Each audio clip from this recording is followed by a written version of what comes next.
Okay, welcome to the regular meeting of the Manteca City Council, October 18th, 2022.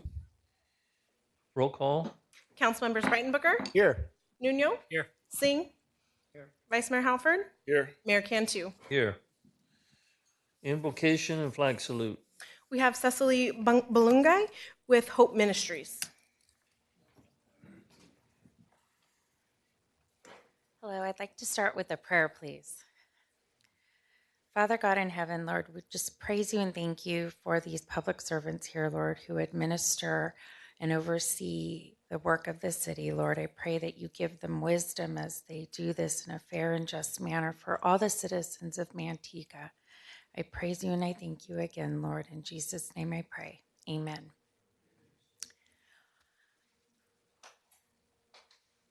I pledge allegiance to the flag of the United States of America and to the republic for which it stands, one nation, under God, indivisible, with liberty and justice for all. Thank you. Agenda review and supplemental reports. Mayor, we have the following supplemental reports. Updated attachment 1 resolution for item B8. Communications from Cindy Wees for items C1 and D1.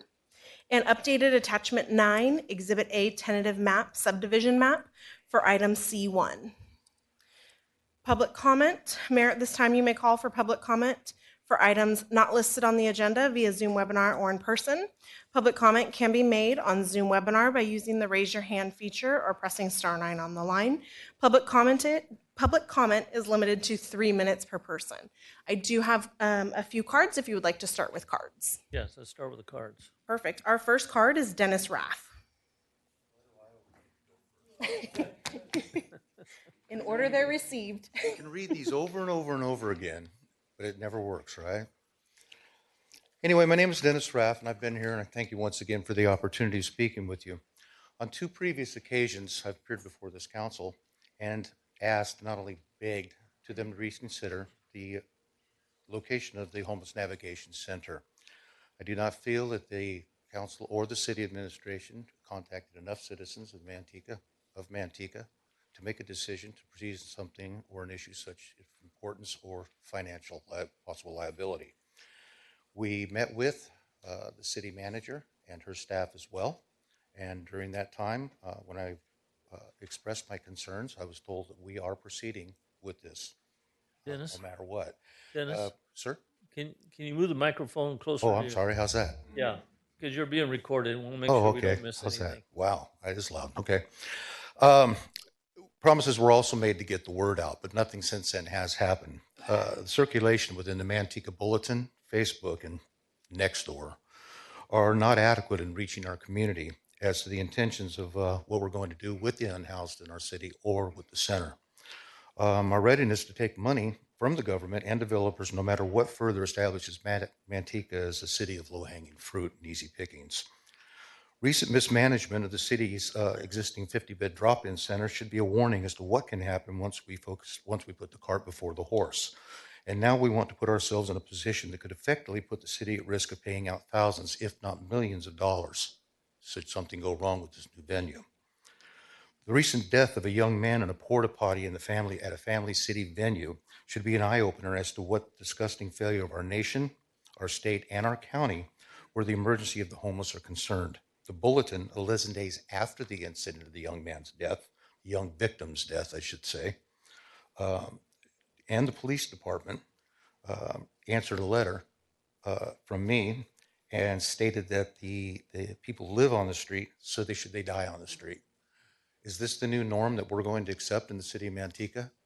Just because the feds and the state and the county are going down the wrong path with the homeless thing, why do we have to repeat the same thing? I do not care for where we're trying to put the homeless venue, but we do need to be there for the homeless. If someone comes in and asks for help, Manteca should move hell and high water to help them. But 93% of our people do not want that help. They are here because they can shoplift easily, they can vandalize, and they can sleep on our streets. Today, as a fire sprinkler inspector, I went to several venues and had to clean up feces, needles, and actual wanton destruction of fire sprinkler systems. They do this, they steal the parts, the brass parts for money, they break valves off so they can wash and brush their teeth. PetSmart was a $300 cost to me today before my markup. Kohl's was another. And this goes on and on and on. It's not, okay? As the city does not feel the need to listen to the citizenry on these issues, I have intention to ask every Mantecan to help me in this venue as a lifelong Mantecan to see that the city addresses this better and puts the brakes on this navigation center until we figure out what we're doing. Thank you. Thank you. Okay, our next public comment card is Frank Aquila.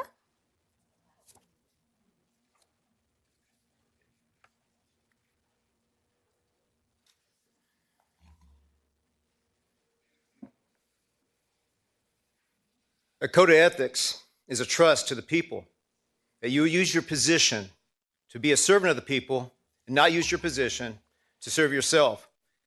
That is why a code of ethics states you cannot even have an appearance of a conflict of interest. This is the concern I have for Councilman Gary Singh.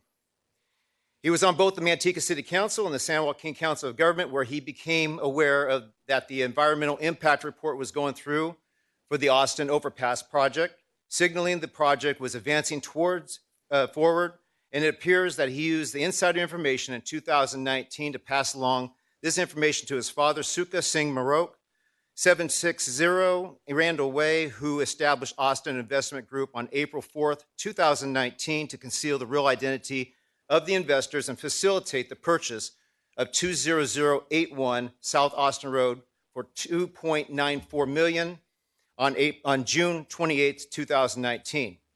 Does this have the appearance of a conflict of interest? Absolutely.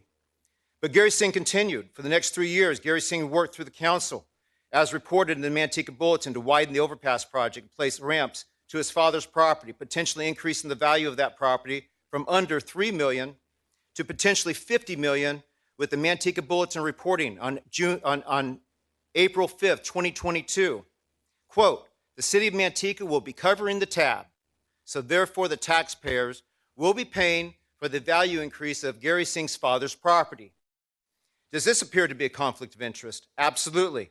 Since I wrote about Austin Investment Group and Gary's father at 760 Randall Way in Manteca, a lady who identifies herself as Gary Singh's wife, Napreet Kaur, objected on Facebook posting, quote, he posted on social media, had our residential address, end quote, and later identifies herself and Gary in the post.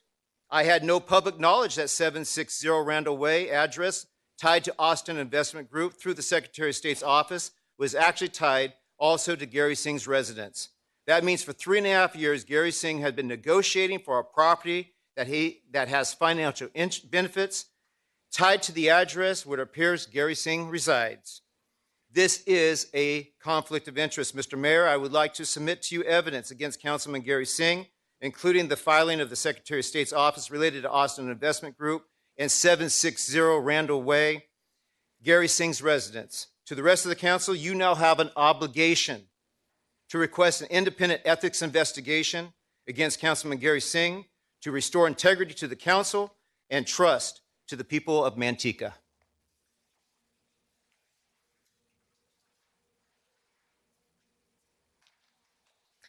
Our next public comment card is John Dutton.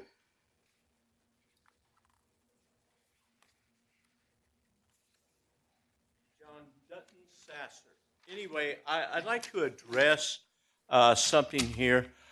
I heard about Gary Singh's huge conflict of interest story going on and how he used his position, an elected government official, to support his daddy's venture to open a truck stop and hotel near Austin Road. You familiar with that? You don't have to answer. This is another disgusting example of the public corruption swept under the rug by this city time and time again. Gary Singh, you have violated the trust of Mantecans for the last time, and not only should you be investigated by the grand jury, but you should resign as a city councilman. In shame. Also, the taxpayers are paying for the infrastructure to support your daddy's truck stop and hotel. Gary Singh, you should also use a portion of the land to put the regional homeless navigation center you're shoving down the throats of Manteca there. Then everyone will be happy. Every single person who has backed him up should retract their backing him up. Today, I was at the property that Gary owns, the it's grocery outlet, um, the dollar store area, and all of a sudden these police officers pulled up, and one of the businesses that he owns, it's called a quote unquote massage parlor. So they raided the place and they took, I don't know what they took from there, but the place was closed down. I mean, I don't go there, but I was there to see that happen. So my question to you and the Singh family, what do you do about that? You're running for a mayor of this town and you promote this type of crap, this corrupt stuff in our city. So can you answer any of this stuff? No, he's not going to answer. Oh, no, I know he can't answer, but it's wrong. I mean, it's wrong. A massage parlor. What do massage parlors mean in most people's lives or minds and stuff? What? Keep it down. Uh, Hey, oh, excuse me. Can I speak? keep it down. Anyway. Go ahead. Anyway, yes, it's a massage parlor. There's this liquor store. I talked to the people in this liquor store. They said, yeah, that's a massage parlor. And yes, the police came there and raided it today. Thank you. Okay? Well, thank you. Our next public comment card is Leanne Larson.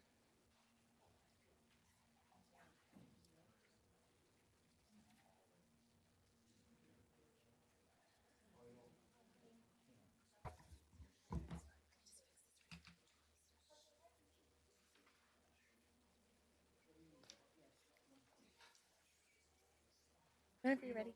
Hey, you guys keep it down out there.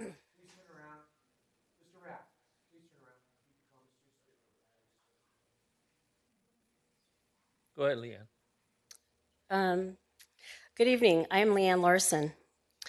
I recently appeared before this council to discuss the conflict of interest issue referenced in detail by Frank Aquila earlier. This week, Gary Singh's wife on Facebook stated Gary Singh lives in the home at 760 Randall Way, which is owned by Gary Singh's father, Sucha Singh Marok, and the chief financial officer for Austin Investment Group. Did anyone know Gary Singh lived with the CFO of the LLC that owned the property right next to Austin Bridge?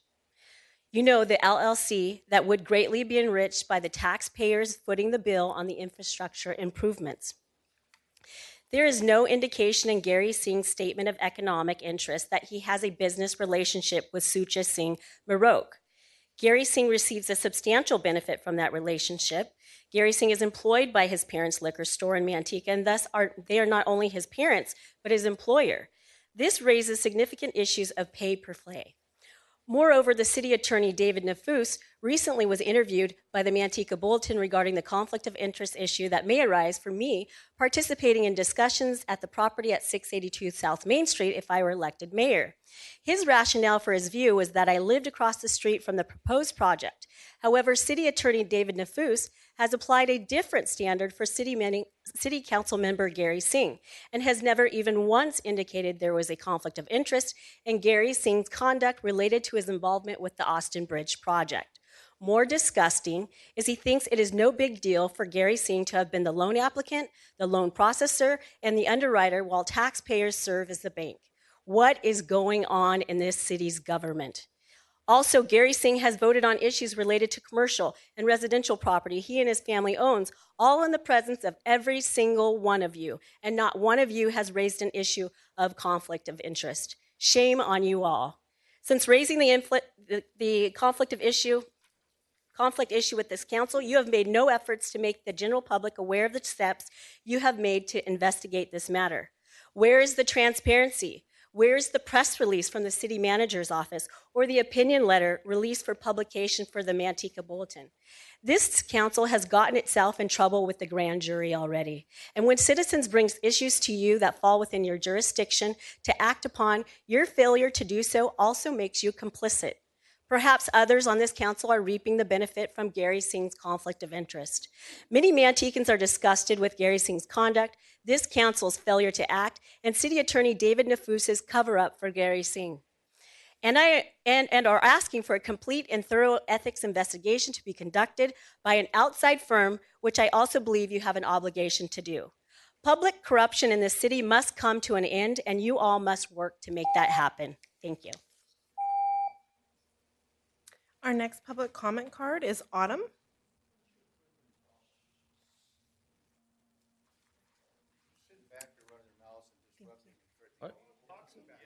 All right, just mind your own there. Healthy words, everything else to people, and they're trying to engage conflict. Calm down. Yeah, what?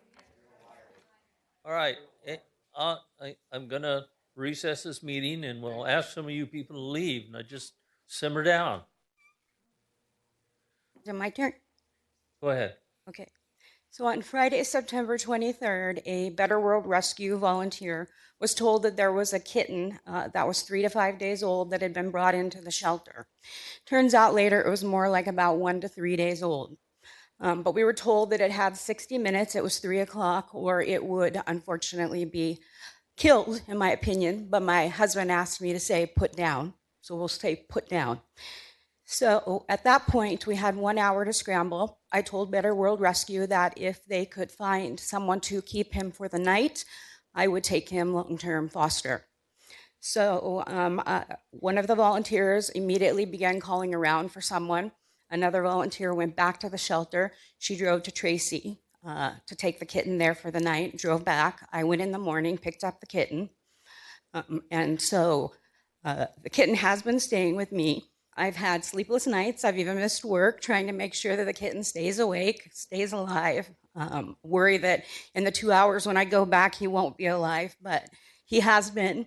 And I'm happy to say that Andy is 25 days old.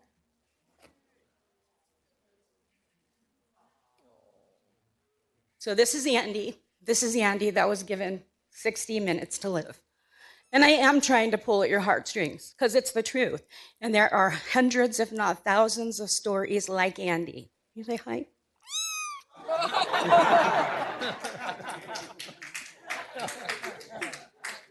Wow. Good, good. We know How that long the did shelter. you train the cat to do that? I don't have to. He's very loved and he gets a lot of attention. Is quite spoiled now. He's going to make an excellent kitten at some point. So with his forever family. So anyway, so we understand that this is not the shelter staff's fault. It wasn't their fault when they said they had 60 minutes. They don't have the resources. There's no way they could keep a kitten alive, and fed every 2 hours. But the reality is this situation and so many more like them would not happen if we had the right programs in place. If we had TNR, if we had low cost, no cost spay and neutering available, then these situations wouldn't happen. Again, last time I spoke here, I talked about the fact that breeders are turning in their puppies. We had Doberman puppies. We had Border Collie puppies that were clearly somebody's throwaway litter. So when are we going to start regulating these breeders, charging them, and making this stop? We've got to stop this at the beginning. That's the only way that this situation goes away. So I would quickly just say, if it isn't the shelter's fault, whose fault is it? Why are we still here months later and we don't have these things? So that's it. Andy will be giving his autographs and pictures in the lobby after. Thank you. The last public comment card I have is David Schumacher. Thank you. Before I begin, I'd like to ask for maybe 30 seconds. Emotions are quite high. I was not prepared for what I just witnessed. So Sorry, I didn't hear what you just said. Just a brief pause. Okay. I wasn't expected, prepared for what I just heard back there. So The kitten got you.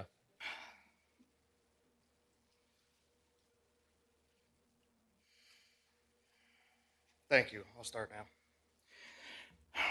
Mayor Cantu, council members, city staff, my name is David Schmuckler. I am a registered voter and a taxpaying citizen of Manteca. On behalf of a very large group of taxpaying citizens, I've been elected to stand here representing them all and speak to you today. The group wishes to express their thanks and gratitude to you all, but especially to Gary, who gets raked over the coals and dragged through the mud on social media. They say the squeaky wheel gets the grease, and it seems like all we hear is a lot of squeaking from the general populace on social media. What you do is a thankless job, but extremely crucial to the health, well-being, and future of our city. Gary, there was a time when the flashing crosswalk light at Wellington Avenue and Woodward Road was not functional. Several citizens had contacted PG&E trying to get it fixed or have something done about it temporarily at least, to no avail. There was an event in the park in the early evening hours and cars were not stopping while mothers and their children were trying to cross. A good friend of mine took his personal vehicle equipped with yellow caution lights and assisted in stopping traffic to allow people to cross safely. Gary, you had noticed this on Facebook, and my friend had reached out to you at the same time. Within 30 minutes, you had MPD on site to assist pedestrians in crossing safely after dark, and within 3 days, that flashing crosswalk was repaired. Additionally, there's a lot of squeaking on social media about the homeless, that we need a solution. It's getting worse and worse. And while this is a statewide problem, Gary, you and other council members have worked tirelessly on that solution for our city specifically. People have had the opportunity during the last 5 years to give their inputs, ideas, directions on the issue, but as most squeaky wheels do, they are only now speaking up that they don't like the solution. Yet they weren't around working on other viable solutions for the last 5 years like you were. Gary, today we have a vision, a plan, and a solution, one that's proven and worked well in cities like Bakersfield and Fresno. Gary, thank you for your tireless efforts on this huge issue. Lastly, there's been a lot of squeaking about Manteca not being the same old town it used to be, and that we need to stop growth and let infrastructure catch up. While it's true we've had exponential growth and struggles keeping up, Gary, you and other council members have worked tirelessly and thanklessly in providing a solution to the issue. Gary, we appreciate your common sense approach, knowing that stopping growth is a non-starter and instead implementing new measures and CFDs that will now force developers to pay for roads, fire, and police. This has been talked about for a long while, but Gary, you're the one that's finally making it happen. In addition, the leveraging of your influence towards the county to effect a 60-40 split on real estate tax as opposed to the 80-20 split that we have today is a practical solution. So Gary, there's been a campaign of misinformation against you, and I'm going to go off script in my last 30 seconds. I'm absolutely shocked at what I've just witnessed representing the Larson campaign. Death threats, I hope you get cancer and die from Dennis Raff. That's absolutely disgusting and not appropriate in our city. And that's why I got extremely emotional. And this campaign of misinformation against you, Gary, has been just that, misinformation, because anyone who takes the time to look at the facts sees the facts. Gary, for all you do for the city and for your actual transparency and honesty and for the thankless work you do for us all. Thank you. Mayor.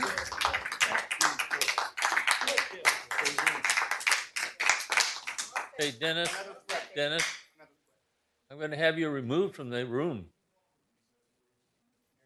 You're not hearing it, sir. Sir, you guys can't hear it.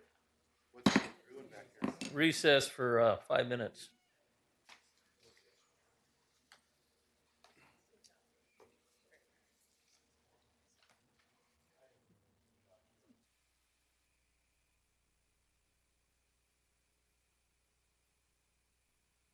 Five, 4, 3, 2. All right, welcome back to the meeting. Before we get started, I really don't want that to happen again. If you have personal opinions, keep it to yourself. This is a professional meeting. We should conduct ourselves as adults. Otherwise, we have enough police officers there. I'll clear the room. Don't let it happen again. All right. Still public comments, right? Correct, yes. That is all the public comment cards that I have. I do have a hand raised, so I don't know if you want to call for public comment via Zoom webinar or in person. Are we done with the cards? We're done with the cards. Okay, webinar. Okay. I have 2 hands raised. We'll go with the first one, Monica Mendoza. You know, I forgot to note that if you have a comment regarding an item that is on the agenda, you wait until that item's up on the agenda. Correct. Public Okay. comment is for items not listed on the agenda. Not listed on the agenda. Go ahead. Okay. Monica, can you hear us?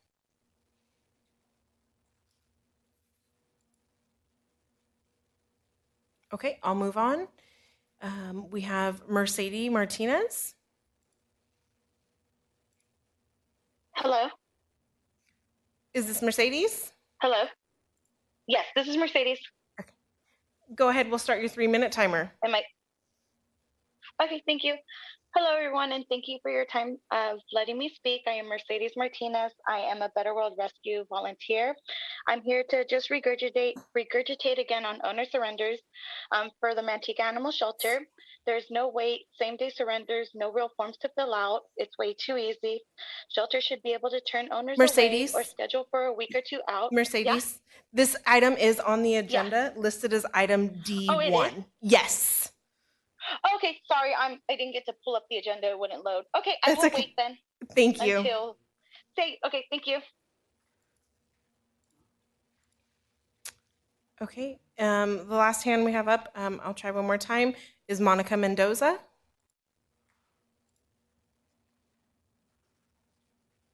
Last call, Monica Mendoza. Okay, Mayor, that is all the hands that I have.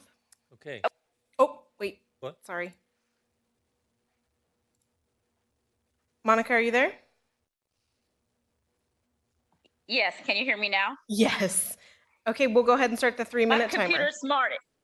What? My what is- computer's smart. It keeps wanting to mute me. What is Monica? First of all, I just wanted to say, yes, sir. Monica, Yes, what- sir. What is the subject? Yes, sir. What is the subject? Well, how great you guys look in pink. No, that's not the subject. Go The ahead. The subject has nothing to do with on the agenda. I just Okay. wanted to make a public comment in regards to, I feel that the city of Manteca needs to look into investing in a new skate park for the kids. Obviously, the one that was built in a horrible location. We definitely need a skate park for the kids. We need neighborhoods with water features like the ones that are in Lathrop. And I wanted to ask, at Pumpkin Fair, the development team was asking people that came by what they would love to see in Manteca. I wanted to know if those results are going to be shared and if anybody is working on an aquatic center. And those are all my comments. I'm done. Thank you.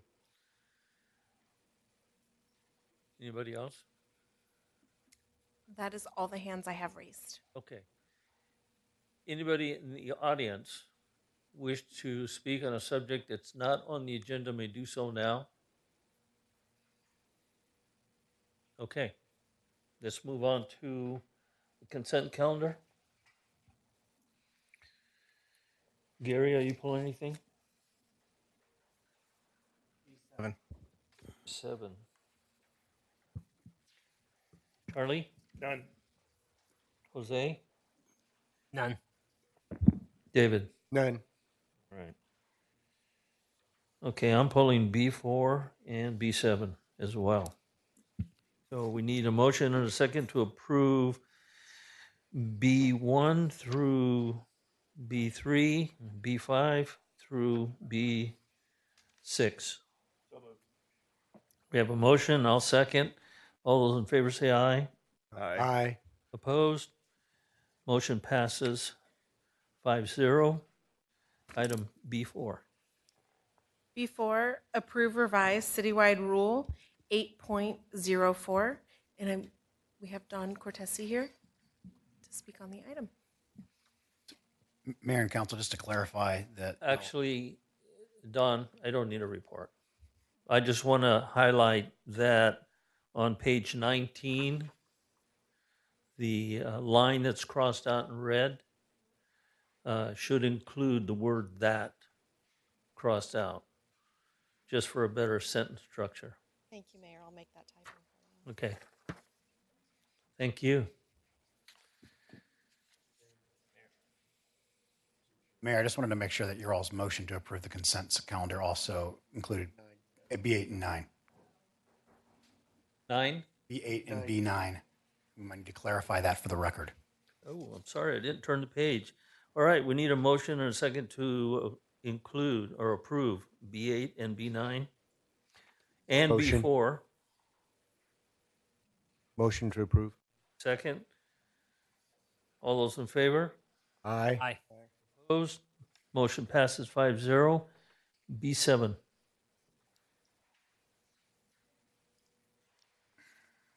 Adopt a resolution accepting a partnership with a grant from Best Friends Animal Society in the amount of $40,000, which will be received in 3 installments, and approve a budget appropriation of $40,000 to Revenue General Fund and a budget appropriation $40,000 to Special Supplies Account General Fund for the Animal Control Division. I believe we have Whitney and Captain Paul Carmona on Zoom to speak on the item.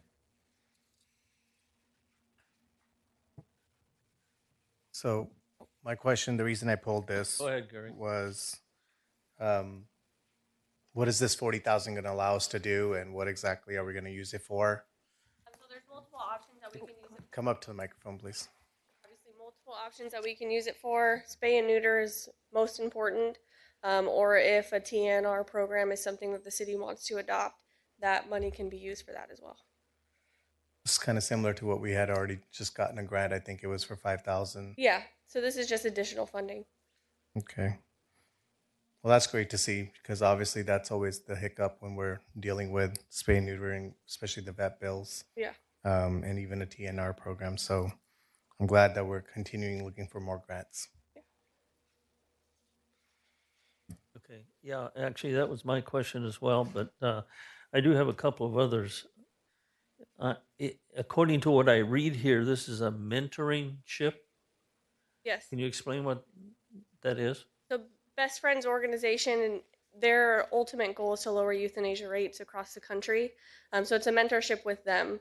It requires monthly meetings with the shelter via Zoom for us to go over numbers, efforts that we're doing, things that we're improving on, and they counter ideas of or things that we can do better. Okay. And it also says to increase positive outcomes. Is that what the mentoring is supposed to do? Yeah. So to ultimately lower the euthanasia numbers. Okay. And you provide them with stat numbers and so on. Monthly stat numbers are sent to them currently. So, I mean, as soon as we started getting communication in regards to the grant, we started sending them monthly numbers, and we check in via Zoom every single month. Okay. And the $40,000, it can be used for different things, different programs and such? Yes. Okay. And my only other question is, and I know what the answer is, but why do we need $40,000 grant? It's expensive to spay and neuter.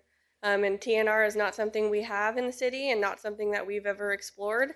And that costs money. It would require cat traps. It would require up to $100 per cat to get that animal fixed, vaccinated, and healthy to release back in the public. So that money could go towards that cause. Yeah, no, I understand that. My question was, why do we need $40,000? And you can be honest on that answer. If not, I'll answer for you. Sure. Because we can't afford $40,000.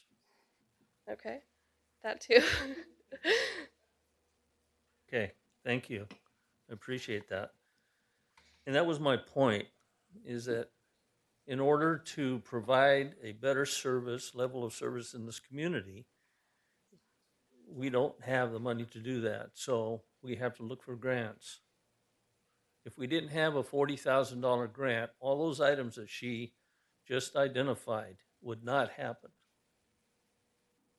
And that's a state that we're in this community. And we have been for 40 years. So, thank you.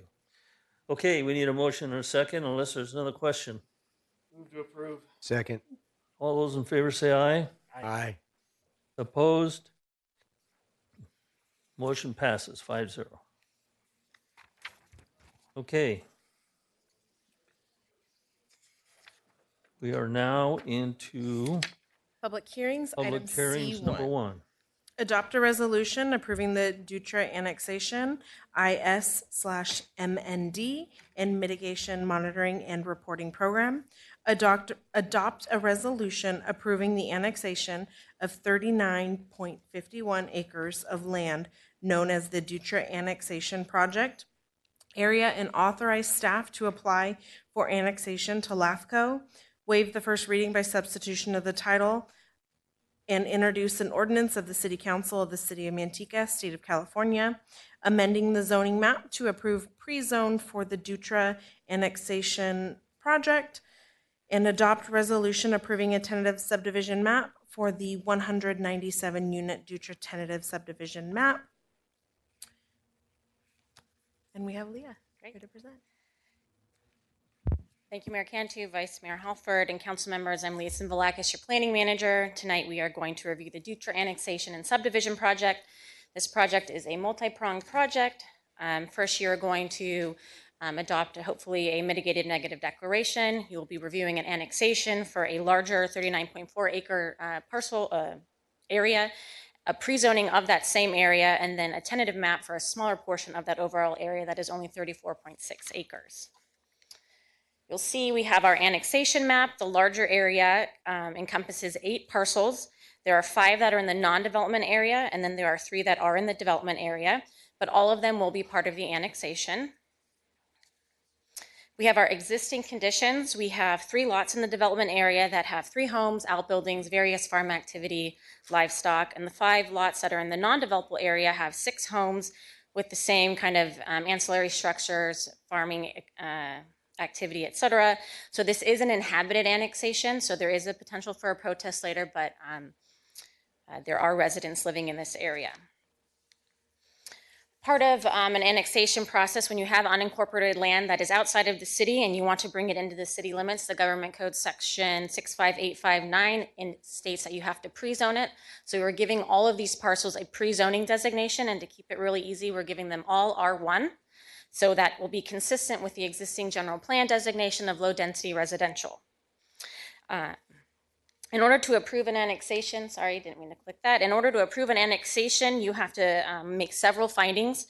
First, you have to determine that the project is contiguous, that it's a logical expansion of city limits, that there is adequate municipal services, there's a fiscal balance to the city if you were to bring those parcels in, that it's consistent with all of LAS code and state standards, and that is consistent with the general plan.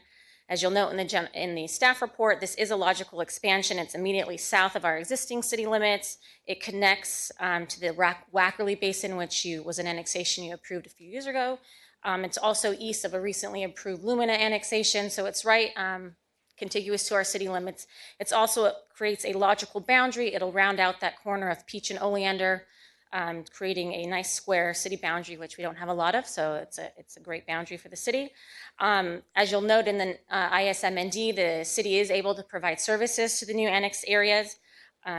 It's been anticipated to be developed within our 2003 general plan within a 10-year time frame. We're well beyond that, so it's also part of our municipal service review when we consider can we provide services to our sphere of influence area. It's been included and been contemplated to have single-family residential, so we can provide services. It will provide a fiscal balance to the city. At an 80-20 split, it still provides a net surplus of $260,000 per year.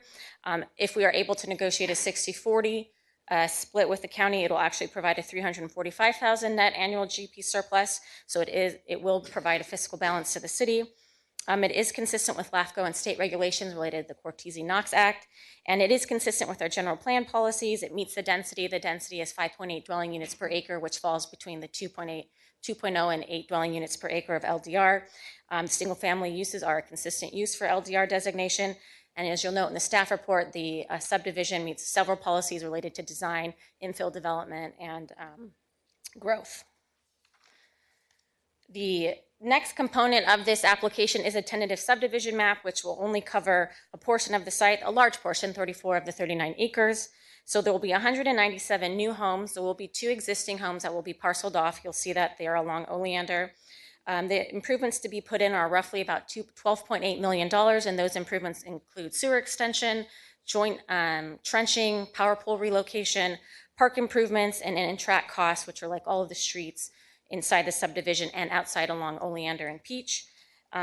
These lots will be between 4,000 and 6,000 square feet, so they adhere to our small lot standards. They are not asking for any deviations from our small lot standards, so they'll have front setbacks of 15 feet, side setbacks of 5, corner side setbacks of 10 feet, and rear setbacks of 10 feet. So very consistent with our existing small lot standards.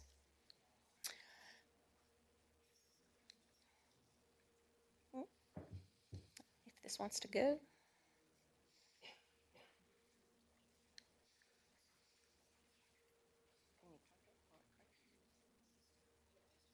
Happened. Oh, there we go. Here is a picture of our future basin. The park will be 2.92 acres. It will have 0.56 acres of upland. It will be joining with the Wackerly Basin, which is about 0.89 acres. So you will have a park that has amenities and services for the new community. So this is not anything out of the ordinary related, meaning there's no PD, there's no master plan. So we don't have strict design guidelines for this other than we do ask them to give us some examples. So this provides you some examples of future architecture. There'll be some American traditional styles, California ranch styles, California modern. We have provided some conditions in the tentative map approval that regulate design so we can ensure quality design for this future neighborhood. They'll be conditioned to have this variety of elevations. We ask for enhanced detailing on project edges and around the park. We ask that garage doors be minimized as much as possible, and we do require trees on every lot. So this isn't a PD, so we can't ask for anything extra per se, but we are requiring that they make sure that they have a nicely designed neighborhood. Just another example of future architecture. Quickly, I wanted to go over the environmental clearance. The mitigated negative declaration circulated from July 9th through August 9th. It's a mitigated negative declaration because there are potential impacts, but they can be mitigated with mitigation measures, which are included in the conditions of approval and in the MMRP. So tonight I'm asking you to do all of that. I won't read it to you, and I'm available for questions, and I wanted to let you know that the applicant and their consultant team is also here. Thank you very much. Hey, David. Oh, wait a minute. Is this a public hearing? Yes. Yes. Open public hearing. Anybody have any comments they wish to, questions they wish to make? If I can jump to start with the applicant or the I comments? got so many hands to pop up. How about this gentleman here? Thank you, Mr. Mayor. Members of the City Council, my name is Doug Ledebor. I'm here representing Kuiper Homes. First, wanted to thank staff for their efforts. We've been working on this project for 2.5 years with city staff and LAFCO, in particular Leah from the engineering department, Lauren, Kevin Jorgensen, Maribel as well. They've all contributed quite a bit and certainly helped us to improve and finalize the plan that's in front of you tonight.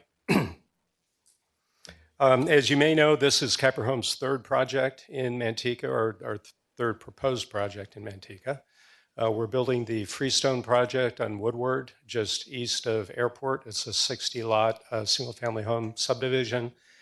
We also received approval of a project at 320 Airport, and we're currently working on improvement plans there. I want to tell you just briefly about Kuiper Homes. We're a family-owned and run company. Rick Kuiper started the company about 40 years ago. His 3 sons hold key positions in the company. John is the director of operations. Michael, who's with me here this evening, is our in-house general counsel and also assists in our forward planning efforts. And then David is the chief financial officer. We haven't been in Manteca very long, but we think it's a very good fit for the company, and we hope to be here building homes for many years. The company prides itself on quality of construction, and we also respond very quickly to any customer service issues that might come up. As Leah indicated in her presentation, this property I think is a natural annexation. It fits nicely between the city limits west of Airport and east of Oleander. We're extending the park. It certainly is a logical annexation from LAFCO's perspective as well, and it's within your 10-year planning horizon, and I think we're at the end of that. From a design standpoint, we've got 3 accesses where, as I mentioned, extending the park as well. Our density is right at the mid-range of your low density. I think we're right at about 5 or high 4s. So we're right in between the 2 to 8. So it's consistent with your general plan. Offsite infrastructure, we are extending the improvements south on Oleander and wrapping it around a peach. And it actually reminds me quite a bit of the Freestone project, where the council required that we extend Woodward improvements west to Airport. And if you've been there anytime recently, it certainly has enhanced the look of the area, and I would expect that these improvements in Oleander would have a similar effect. I think Leah's done a great job presenting the project. I don't want to be repetitive here. We hope you like the project. As you know, the Planning Commission unanimously recommended approval. And we have our team here, Tony DeMello with North Star Engineering, Tom Holloway with KLA, and I believe the traffic engineers on Zoom as well to answer any questions that you might have. So thank you for your time. And I'd also like the opportunity to come back up at the end of the public hearing should there be any comments from the public or the council that I might be able to address. Thank you. All right. Anybody else on your team want to say something? Anybody else on your team want to say something? No. No. Okay. Let's have this lady here first. Or Mr. Wackerly. Come on up. She has cards. Cass has cards. Oh, you have a card. Okay. Well, we'll hear your card after Mr. Wackerly. Good evening, Mr. Mayor and City Council members. My name is Jerry Wackerly. I live at 1902 West Woodward Avenue. We have been there for 50 years, and we decided to sell our property to Kuiper Development for development of the Firestone subdivision. I'm here in support of the above proposal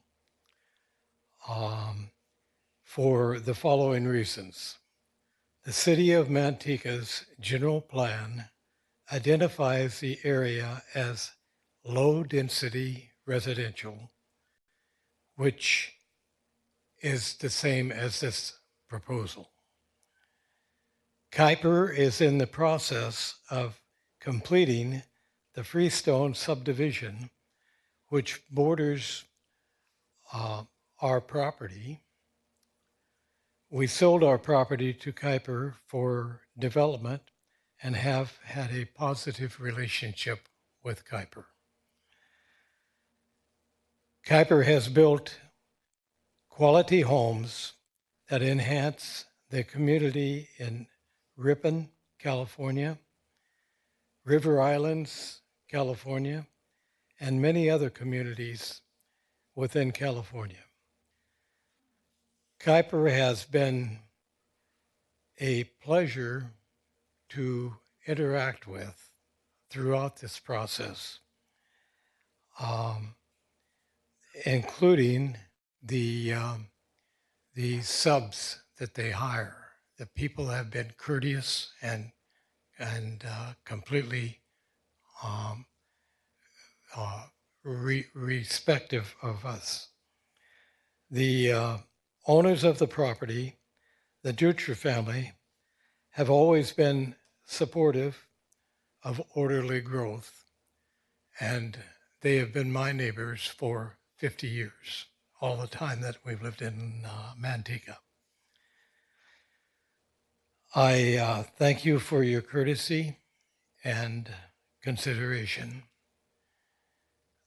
I might add again that the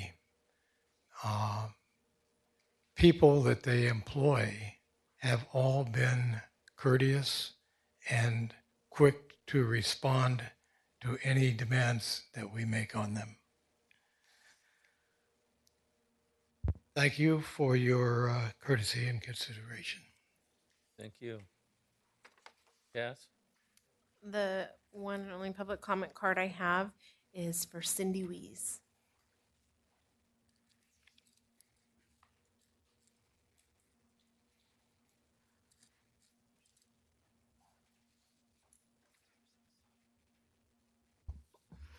Dear Honorable Council members, I respectfully request the Council not to approve the annexation of the land into the City of Manteca for the purpose of the Dutra housing development of 197 housing units. Several of you have previously voiced that you feel the city has focused too heavily on housing development. Well, I strongly agree with you. The cost and impact of housing boom on Manteca's infrastructure has far outweighed the financial income from developers and from the tax gain for the last decade. As a simple example, the memorandum provided for this resolution indicates that there's an annual expenditure listed of only $1,000 for animal services for this proposed development. The fact that the estimated annual expenditures for animal services is listed at an unrealistic low amount tells me that the impact analysis does not paint a realistic picture of the future costs that this development will have on the city's infrastructure needs. Please, the community has time and again asked the council to stop further annexation of land into the city for the purpose of housing development until it can find its way to pay for itself. The infrastructure in Manteca has suffered greatly as a result of this housing boom over the last decade because of the income into the city from housing development hasn't kept up with the need. And the city's animal shelter is a sad example of that. So I ask that the council stop annexation of land, regardless of this particular project. My statements here today have nothing to do specifically with the Dutra development, although it is an example of requesting annexation. But I ask that you stop until you find a way to keep up with the city's needs. Please make your voices and your votes match your words and promises to the community. Even if you feel there may not be a majority of council members to support a stop of annexation, have the courage to stand up for your words, your promises, and convictions that you've made to the community. Now, I very much appreciate that the city is doing things to increase CFD costs, look to improve the property tax split with the county, and those are all good things. But we also need to better understand what the costs are associated with this development. And I don't feel that the costs that are being portrayed here for this development, as well as for others, is really a true reflection of that. So that is why I asked this. And thank you very much for your consideration and time. Thank you. That's all the cards I have. Okay. Anybody else in the audience? Yes, come on up.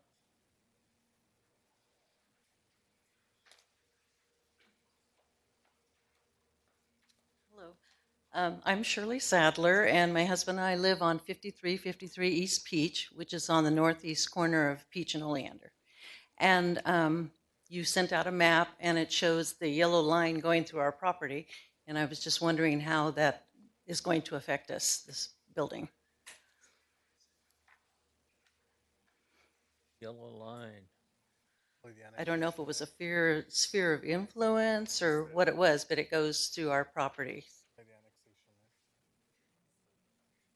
Can you pull that map back up? Notice line maybe.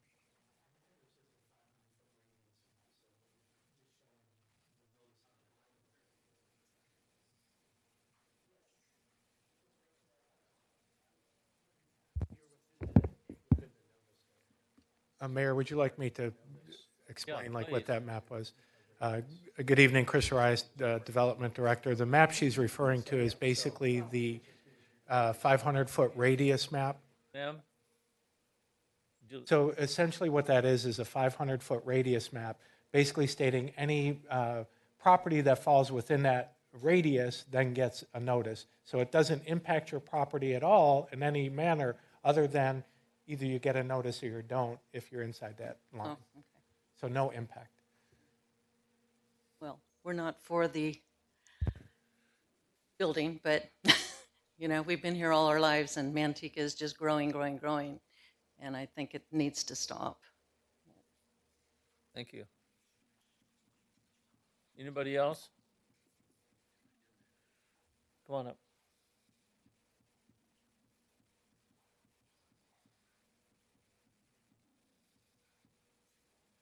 Hi, my name's Andy Klein. Whoa, too close there.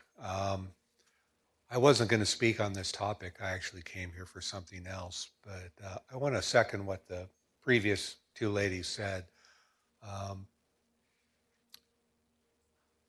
I don't know if there's already been an EIR on this property. If it's part of, there has, okay, is it publicly on the documents that were on the docket online?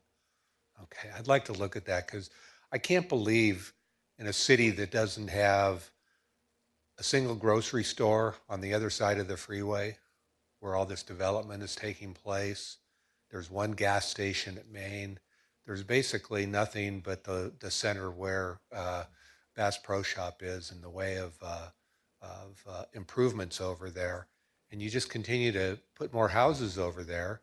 And I'm sorry, but you're just not keeping up in terms of schools and roads and police. Maybe fire is okay. I don't know. But everybody's admitted that there's not enough police presence in this city right now. There's no traffic enforcement. And we just keep bringing more people in and more people in and building houses for them. And I would really hope that you'd give that a second thought. That's all I wanted to say. Thank you. Right, thank you. Anybody else? Okay. Close the public hearing. Is IT, is there feedback or something? I hear a conversation. Oh. Ladies, can you keep it down? Okay. David, any comment? No? Jose? I have a question for the applicant. What's the build-out time frame for this development?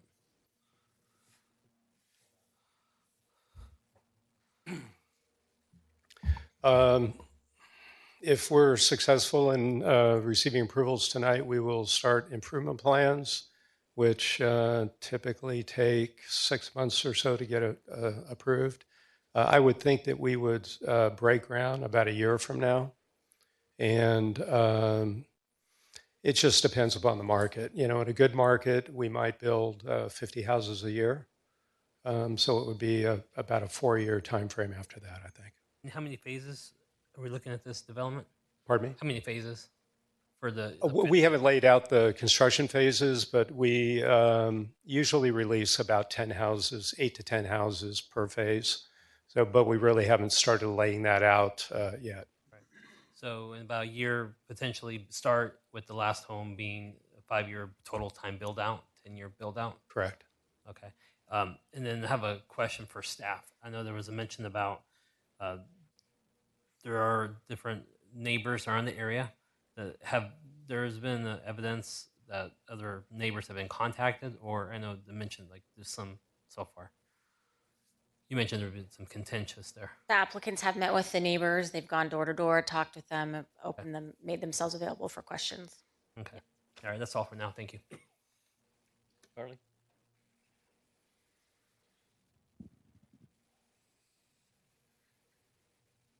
I don't have any questions to the applicant right now. Gary? Yeah, so just wanted to make sure, you know, we're looking at a new CFD that includes police, fire services, streets. Is this going to include that? Staff probably. Yeah, so as you know, we are working on a new CFD that will have two components. One will focus on the infrastructure of the subdivision coming in, and then the other component will be a B, which will focus on public safety. So yes, they will be subject to the new CFD. Okay, and you know, it's been said that the impacts are not being covered. Uh, do you feel they are covered, or do you think there still needs to be other?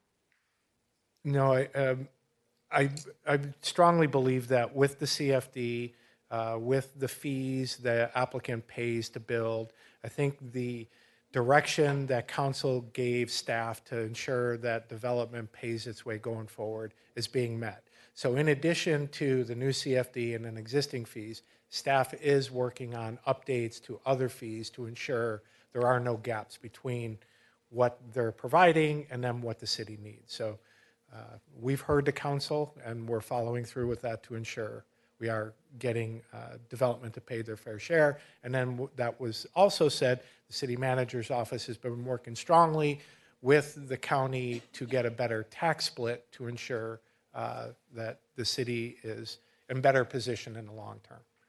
So if this was approved today, and we came back and realized that, you know, we need to increase fees, we need to change and update, does this lock them in for today, or could that change potentially? Most fees are paid at the time of building permit issuance, so they would pay when they pull building permits. So once we update our fees, Correct. they would pay those? Yes. With those impacts. Okay, as far as street improvements, because, you know, we talked about this, about incomplete streets, they're doing, basically finishing up Oleander and then doing the frontage on Peach. Is that correct, for full curb sidewalk gutters? They're doing the return around Peach up until the edge of their project. So not the full length of Peach, but around Oleander and then to the edge of their project. The front's basically Peach? Yes. Okay. Okay, that's for now. Charlie? On the fiscal analysis, assuming the 60-40 split, what was the general fund surplus again?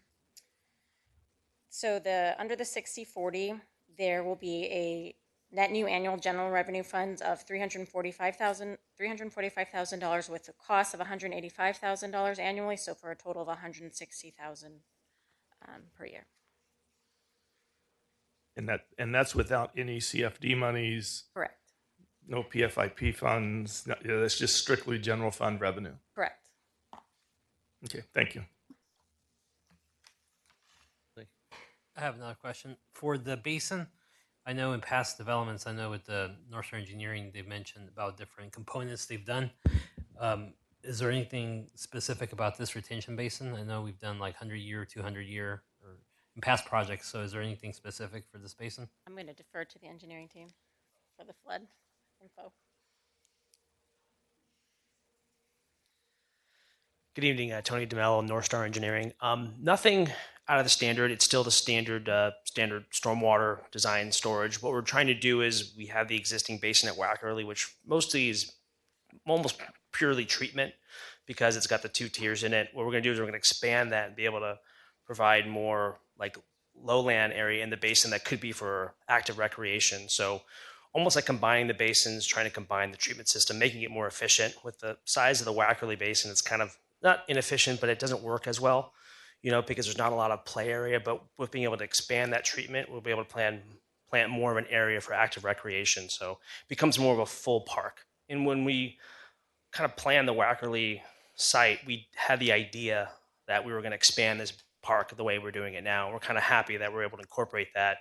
We've worked well with the Parks Department to be able to codify the upland area that we're providing. So we're excited for it, but the basin is fairly standard. All right, good. No, that's one thing I noticed, that usually some developments may have two different areas. Yeah. Like a small park, so I think that's wise to make use of it.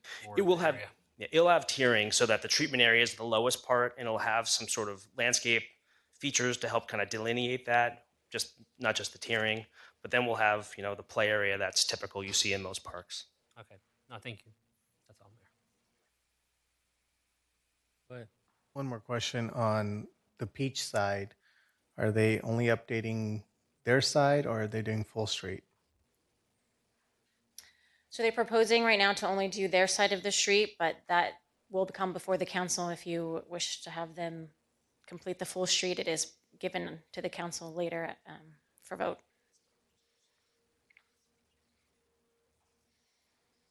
That's it? Okay, you noted that LAFCO has a 10-year services plan. Yes, I don't know. I said they were in the project is in our 10-year anticipated development of our sphere. Is that what you're? Yes. Yes.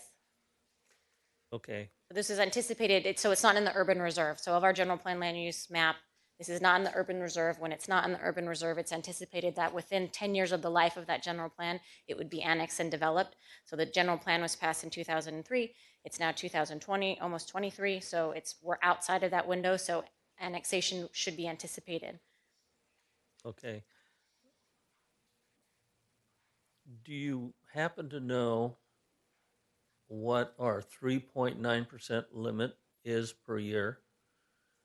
How many permits does that equate to? I might defer to our director, but I know we're within that 3.9%. Yeah, it's well over 1,000 permits per year. So we have not been in danger of exceeding the 3.9% growth cap that our ordinance requires. And it's my understanding, not only recently, but since it's been enacted, the city has never come close to that number. And in fact, as you keep building, 3.9% of a larger number is a little bit bigger too. So the ability to issue more permits grows. Yeah. Well, with this project, we're right close to the 10-year limit of approved lots on the books. Okay. In the affordable housing fee, is there any way we can get that attached to this thing? If the affordable housing fee is adopted prior to this development pulling permits, they would be subject to it. Okay. They realize all the fees are going to go up, right? Is it still going to pencil out? I sure hope so. Just asking. Just want to make sure. Don't scare them away. I don't want any surprises. You guys come knocking at my door. Well, I have a series of questions. Let's start with the EPS analysis. You have a copy of it? Well, it's more pages than that. I double-sided printed. On page 2, you mentioned that 75,000 surplus and 160 surplus. And if you go to the master tax shared scenario, I question some of these numbers. As an example, where does the transient occupancy tax fit into a single-family residential subdivision?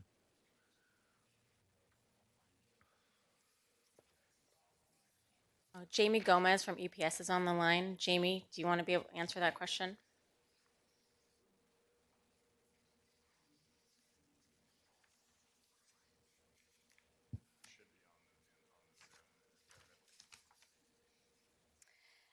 Until he maybe doesn't know that we're talking to him. The EPS did perform our fiscal analysis for the general plan, so they have an intimate knowledge of our fiscal situation with the city. And I feel like we had on Lumina, we had EPS peer review the prior applicants' fiscal analysis because we trust and feel like they did a good job for our general plan. So I feel that their analysis accurately represents costs and not costs, but I can't specifically answer that question. While we're waiting, could I take a stab? Sure. So my feeling is, and perhaps those with additional knowledge can weigh in, that as your population grows, your demand or your ability to attract other uses increases. So there is some ratio of hotel use proportional to your growth of residences. So my feeling is that's the connection between TOT and then residential growth. And they made that connection, and that seems logical to me. And Jamie's Really? on now if he wants to. Yes. Really? 197 units is going to produce 10,000, or I'm sorry, $6,600 in TOT tax Annually? Yeah. annually. I, Why would I go to a hotel or a motel if I own a house? And don't tell me don't tell me that visiting relatives that come have to stay in a hotel. yeah, I think as the population grows and we start to Okay, but build we're not other we're not we're not attractions. we're not talking about the population. We're No, it talking about is. There's a 197 relationship units. between housing and population. So as the population grows, the demand for other uses like amusement, retail, you start building more of an attraction to come to the city. So they did a proportional relationship between the two. Experts on the line now. Is he or is she? Whoever it is. He is our economist. You can explain that, Jamie. Hi, good afternoon, good evening. Can you hear me? Yes. Yes. Did you hear the Okay, question? yeah, thank you. This is Jake. I did hear the question, Mr. Mayor. Yes, thank you. And as your planning director was describing, when we perform these fiscal impact analyses, we do take account of all of the direct and induced, if you will, spending associated with new residential development. So new residents move into your community, they spend money locally buying goods in your local shops and generate sales tax revenues. They also generate additional demand for hotel nights. And that could be folks coming into town to perform repairs. It could be relatives coming into town. It could be friends and family who come to visit to come to some of the city's attractions, like the Big League Field of Dreams for a tournament. Maybe they're coming to the newly created water park. So in effect, there is additional demand that is generated for your hotel room nights that is associated with new residential development. And so that $6,600 is a reflection of the incremental or marginal demand, if you will, of the almost 200 units when they're fully developed. Okay, and that's 2022 or 2052. Everything's expressed in 2022 dollars. Really? And that $6,600 that's Okay, reflected in the analysis represents about 3%. They're of not the pulling total any revenues. building permits for a year, and they're not building out for 5 years, so that's 6 years. I understand where you're coming from, but it really doesn't make much sense. Can you also tell me what a franchise fee is? Sure, the city collects franchise fees associated with the utility services that residents pay for. And so as new residents come in and hook up for services, the city generates additional franchise fee revenues associated with those new hookups and the monthly rates that the homeowners pay. Well, isn't that an enterprise account?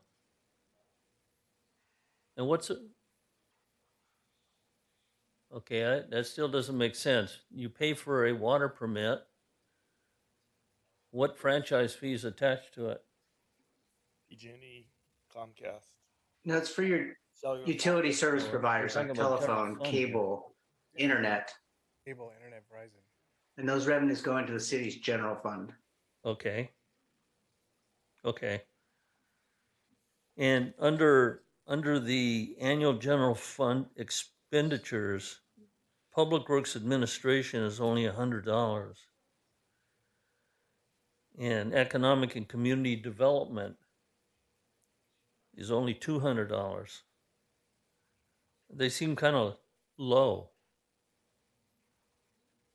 And I'm not sure where you would get the $200 for economic development and community development from a new homeowner. And public administration, $100. Can you explain those? Sure. We have forecasted the marginal cost to the various city departments based on the current net general fund contributions to those services. So in some of your departments, you do have offsetting revenues.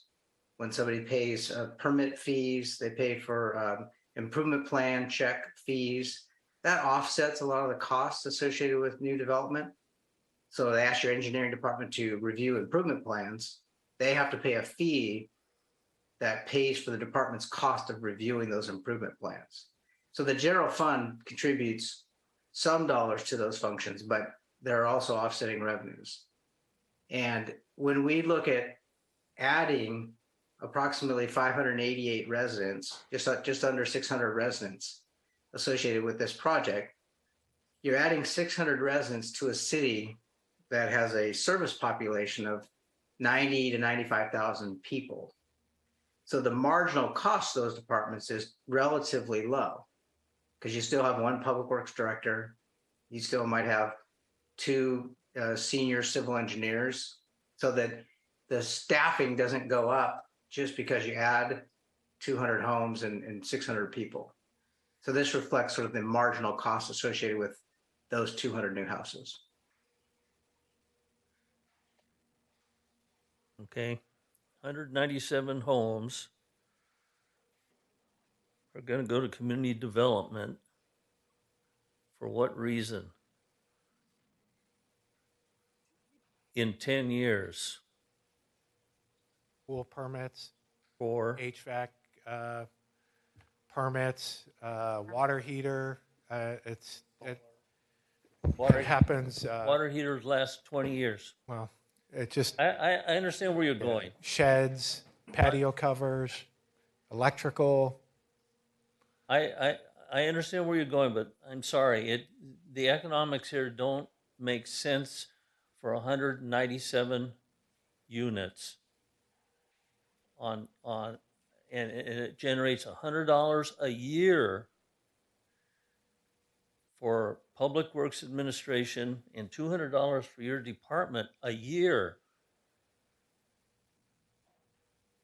I think in general, we're revenue neutral. As was described, Who's we?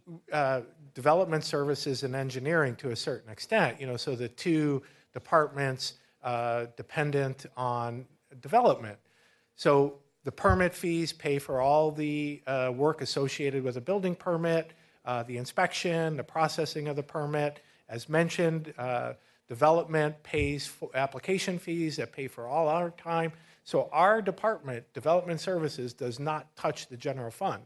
So it seems as if it was just being conservative to try to maybe touch a little bit of overhead if it's looking at an expenditure from the general fund, but currently we don't have a general fund impact.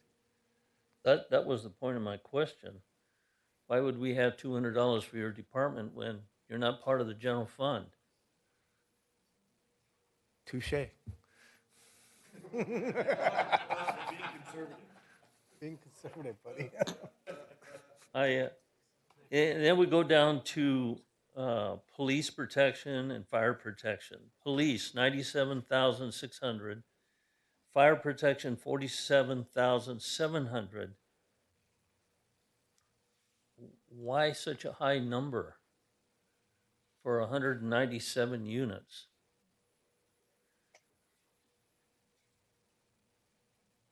Mr. Mayor, if I may. Yes, please. The costs associated, again, in estimating public safety, it reflects the general fund's contribution to those two functions. And collectively between the two, in the budget year analysis that we have done, the two departments together comprise about 27.7 million of net general fund cost. So it is by far the city's largest single, or between the two of them together, the largest driver of costs for the general fund. And so when we take those costs that the general fund is contributing, we divide it by the service population of the city, we come up with a multiplier that reflects the average cost per person served, which is about $166 per person served for public safety for police. And then we estimate the future costs associated with this annexation by taking the almost 600 new residents, multiplying by that $166 in cost of police services per resident. And that's how we derive the almost $98,000 of estimated new cost or marginal cost of police services for the project. Okay. If you took that same $166 and divided it by, or multiplied it by the population of this community, what do you come up with? I venture to say it's a lot more than what they're budgeted.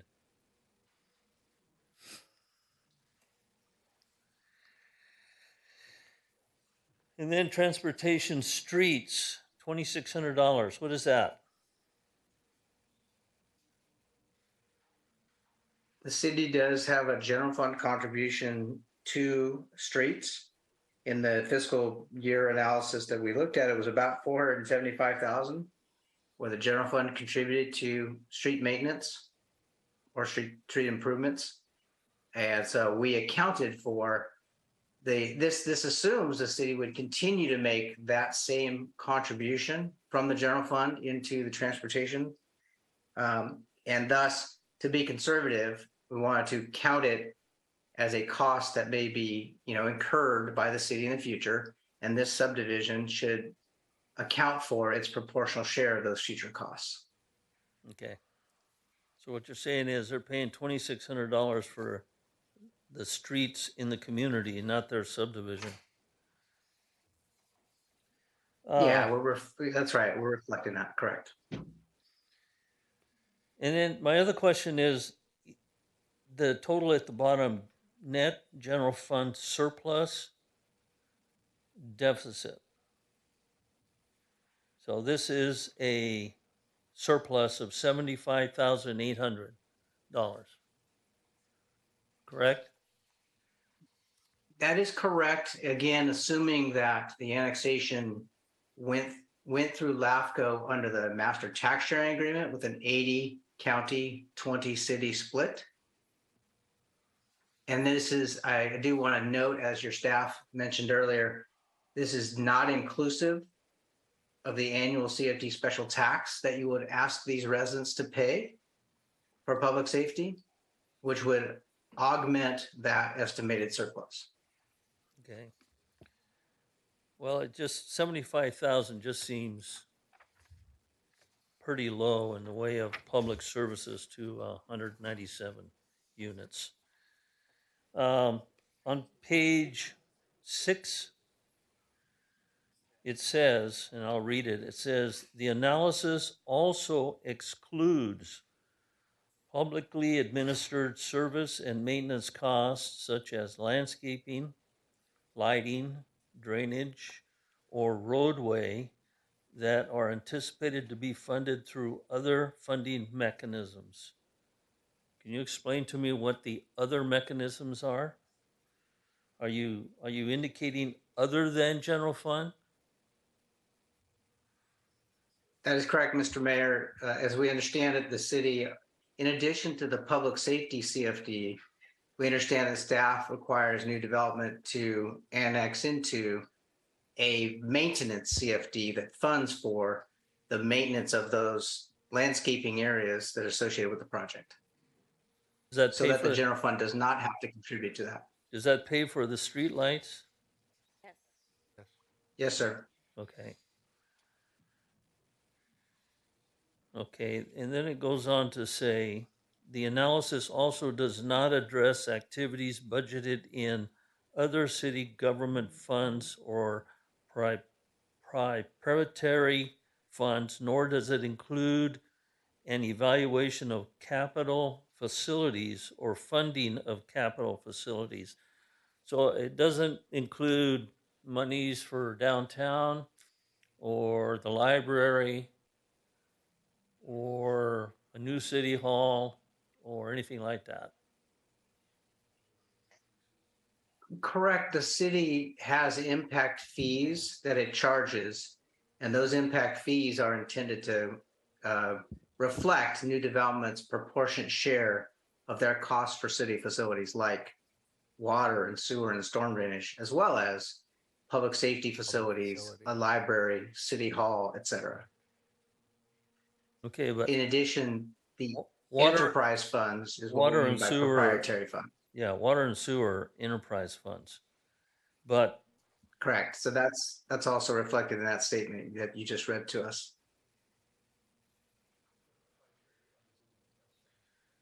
But capital facilities is part of general fund. And we're not including that? They shouldn't be. The idea of, and I think it was stated a couple times that, development pays impact fees as it pulls building permits. Those impact fees are for a couple different areas. One, governmental facilities. So you pool that money that comes in and maybe you augment it with grants or others to then build the facilities that you need. But the idea, hopefully, is that you are not using general fund to do that type of work. And how much do we collect on capital facilities? $100. I don't, We don't have the list. I don't have that data in front of me. Okay, well, it's not enough to do the library or downtown or anything like that. My point for asking these questions is that this table doesn't reflect reality in this community. It might reflect the best wishes, but it does not include, well, let me reverse that. It is based on the public service levels that we currently have, which is extremely poor and low and underfunded. So if this development goes ahead, and I'm not picking on you guys, this is an issue that affects every single development that has occurred in this town for 40 years. Everything is underfunded. It never covers public service level expenses. But we get these analyses that says we're going to have $75,000 or $78,000 or 160 if we're lucky. And the reality is that that surplus doesn't cover the cost, and the rest of the community picks it up. And I know you don't believe that, but I and some of us who've been here long enough can honestly say that the reason we don't have the library or downtown or the roads are in poor shape or all the other things is because we don't have a $78,000 surplus. Thank you. Okay. On the environmental, I know you're all cued in on that one. Hopefully. On the resolution, it says, and I'll read it, the city council was presented with and has independently reviewed and analyzed the IS initial study, MND mitigated negative deck, and other information in the record, and has considered the information contained therein, including the written and oral comments received at the public hearings on the IS, MND, and the project attached as received or Exhibit A prior to acting upon or approving the project, and has found that the IS MND represents the independent judgment of the city of Manteca as the lead agency for this project. And it goes on to say the city council does hereby find that the IS MND identified all potentially significant adverse environmental impacts and feasibility mitigation measures or standard conditions of approval that would reduce these impacts to less than significant level. So, is the council prepared to adopt that statement?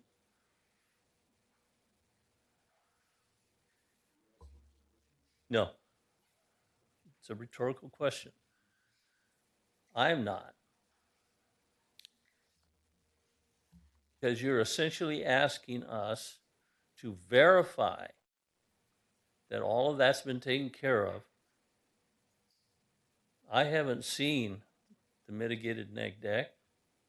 I haven't seen the initial study. I haven't seen the environmental. Chris did send me the environmental. It's like 355 pages. So you're asking us to verify a document that we haven't seen. I mean, respectfully, Mayor, the initial study, ISMND, has been available on the city's website since July 9th when the MND went out for public noticing. It's noticed in the city's paper. It is sent out to residents, but it is available for public review. We post it in the paper, so anybody interested in reviewing our environmental documents can go to our website to review those. The link to the ISMND is included in the staff report.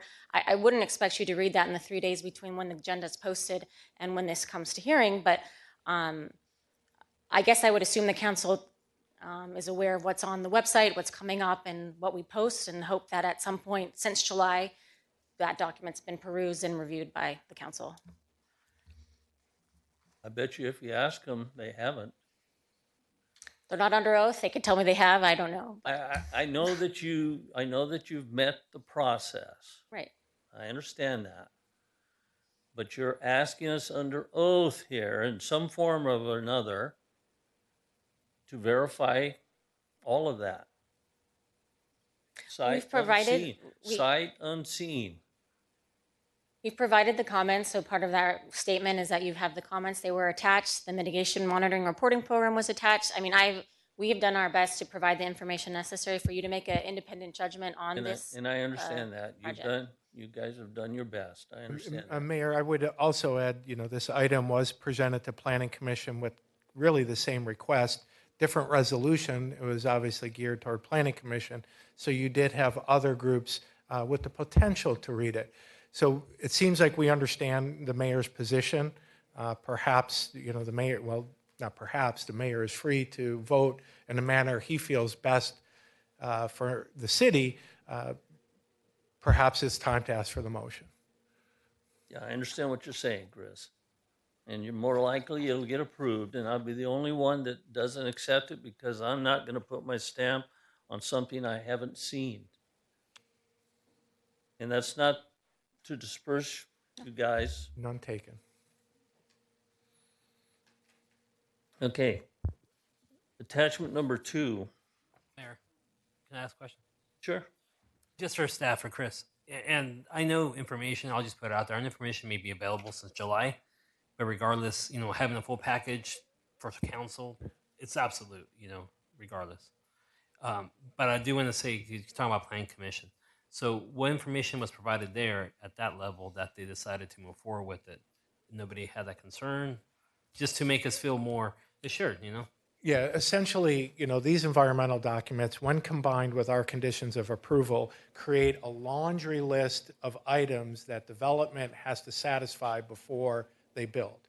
That includes paying those mitigation fees to help build the roads, to handle the traffic that they're going to put into it. They build their infrastructure, which is going to help satisfy their roads.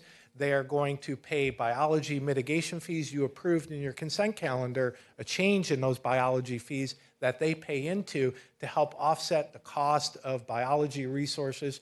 So there are a laundry list of items that have been time tested and proved through the state, through other cities, that are just routine mitigation measures that mitigate, the impacts that they have. And most of them essentially are in fees. So we talked a lot about mitigation fees today, and typically that is the way development mitigates a lot of their impacts that they have on the city. So they pay traffic mitigation fees, they pay general government, they pay, correct me if I'm wrong, a public safety mitigation fee, but that might be wrapped into the government facility. They pay connection fees. They pay connection fees to go for capacity improvements at the wastewater treatment plant, in addition to pipes in the ground. So being in development for over 20 years, I'm amazed at how difficult it really is to develop in California, and it is not for the faint of heart, and appreciate what development has to go through to get to this point, and then then they're not even there. They still have to go through the building process and all those mitigation measures to finally get to where they have to go. So I am very confident that the city has done everything it's supposed to do to ensure that the citizens of Manteca are in better position with this development than they are without. Yeah, thank you. And I wanted to just allude a little more to it since the project is not happening tomorrow, that if there's anything else that staff would see that's not being mitigated or needs some more attention, is that still something that can happen or will happen? Not to my knowledge. These projects, as mentioned by the applicant, go through a multi-year process. I suppose there always is the potential that something arises in the process that was not contemplated, but there are mechanisms through the building permit process for us to address issues that may come up at a later date. So, I don't know what else to say. No, you're saying, I mean, I just want more information in case any other council members also has any concerns with that document. Okay, so the project made it through the process, is what you're saying. The one thing that I think maybe it was talked about, but maybe gets lost in all this, is that this site was essentially approved for this type of developments since 2003. So it's consistent with the current general plan. It's consistent with the preferred land use of the upcoming general plan. So it not only has been analyzed currently, it was analyzed in 2003, with a full environmental impact report to determine what impacts it may have then. So it went through the checklist twice, 3 times. So there's essentially 3 environmental documents that basically cleared this land for this type of development. Good. Okay, on page 5 of the response to comments, it says analysis of future development within the city is addressed via the cumulative conditions analysis as the local travel demand model was used in the volume forecast and is consistent with the city's latest approved general plan. So you've identified that as 2003. Yes. Yeah.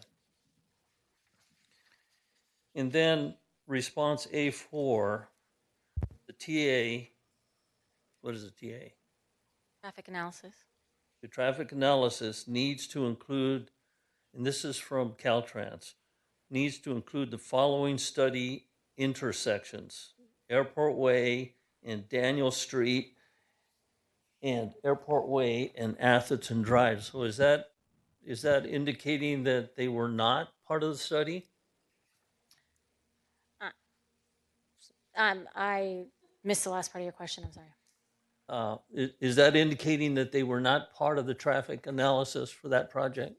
I'm going to defer to Kittleson, who's a traffic engineer, but I know that Caltrans requests a lot of extra information that the traffic scope is reviewed by our city engineer to ensure that they feel that they're studying what is appropriate. Caltrans happens to ask for a little extra because they're Caltrans, but I will ask the representative Kittleson to discuss the scope of the TA if they're available.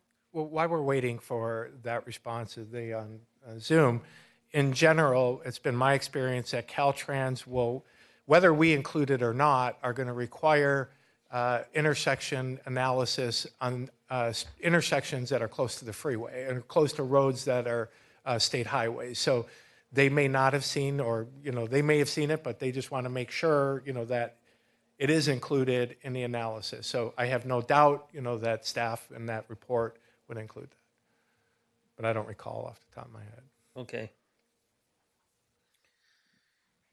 It goes on to say the traffic scope was established early in the process. Yeah. The scoping of study intersections and roadway segments was coordinated with the City of Manteca Engineering Department and Kettleson. Is that right? Kettleson? Is that how you say it? Kettleson Associates. The city is comfortable that the project was properly scoped to evaluate the roadway network for their engineering considerations. So you're comfortable with that? Correct. Yes. Okay. Absolutely. Just want to make sure. Okay. We go to page 7. And it says, the segment of Airport Way between Peregrine Street and Woodward Avenue has one lane for northbound traffic. However, the Synchro, Synchro. is that right? Yep. I assume that's a program. Yes. Files show that the segment has 2 lanes for northbound traffic. And the response is the existing synchro files have been revised as requested. Airport Way is planned to be widened to 4 lanes per the PFIP. My question is, was the analysis run again with the correction? Yes, that's my understanding. Okay. And then A-14, Caltrans recommends a complete streets approach to planning this development and the surrounding area that promotes bicycle, pedestrian, all that stuff. And the response is, I thought this was funny. The project will provide sidewalk along both sides of all internal site roadways, as well as sidewalk along the project frontages along Oleander and Peach Road. Yes. Okay, Caltrans is asking for the surrounding area.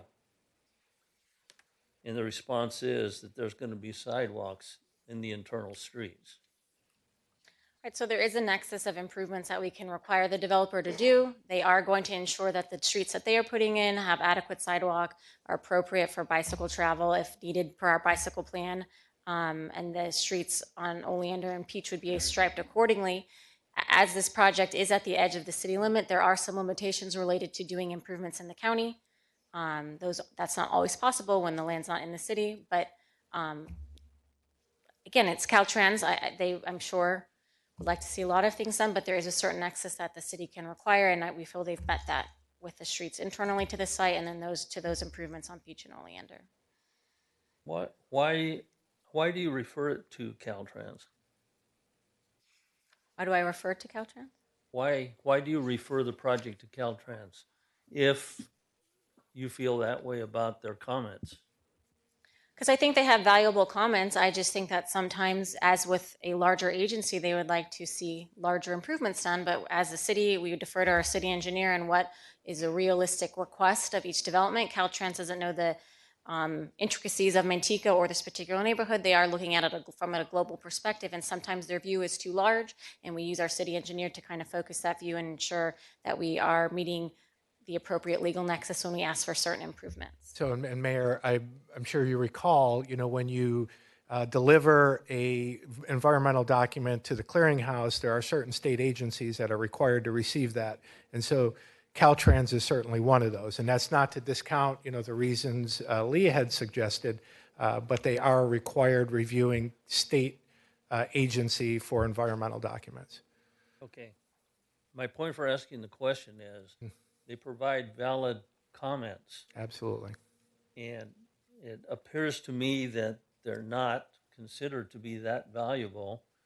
And I realize that after a period of time, they're probably cut and paste, so they tend to be ignored after a while. If I gave that impression, if I may, I don't want to be dismissive of Caltrans comments. No, and We I'm too, not as saying- the city, I'm not saying you did. appreciate complete streets. So we approach complete streets from the level that we can require of the developer, and that would be a localized approach, because we can only ask them to do improvements as it relates to their project. Caltrans, again, has a larger perspective. So we want the same things. We want complete streets. We've asked for complete streets. We're just doing it at a more localized look. And so I think some people confuse what a complete street is. Obviously, the general public may view a complete street as making sure like a street connects all the way through to one neighborhood from the other, fully complete with development criteria.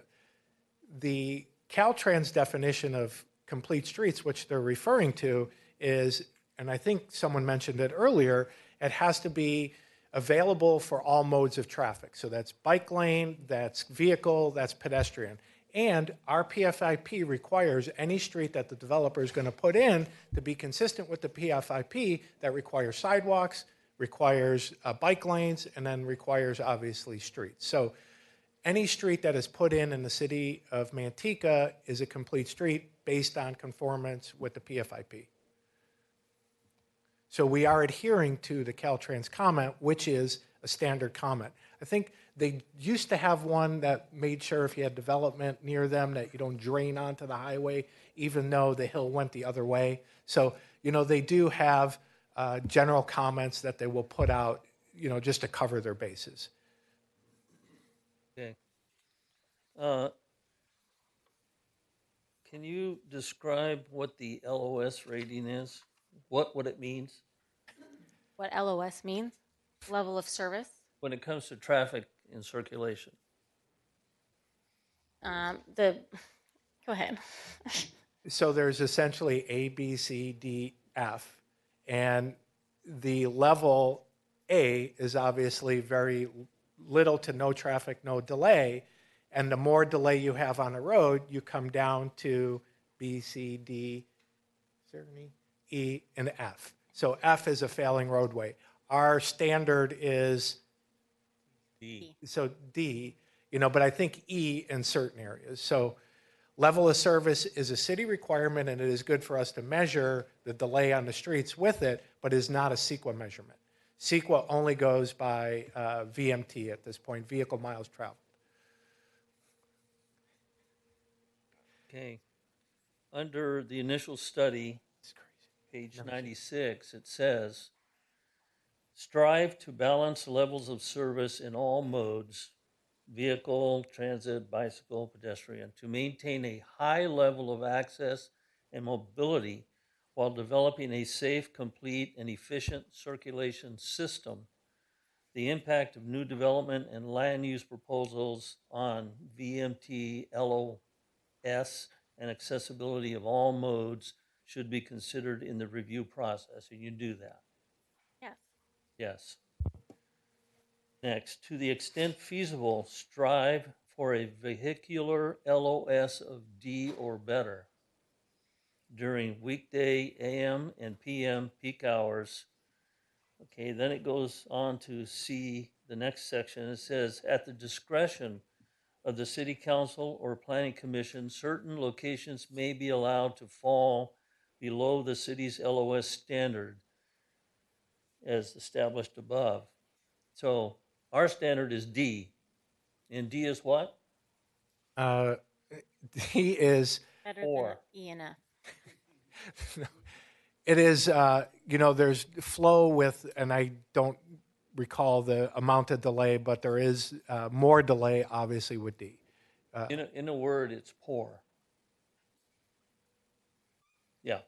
Okay. You want a break? Want to take a break? Can we get to the vote? No. I'm not done. I still got 3 or 4 more sections. We'll take a 10-minute break. Yeah. I think it's some air.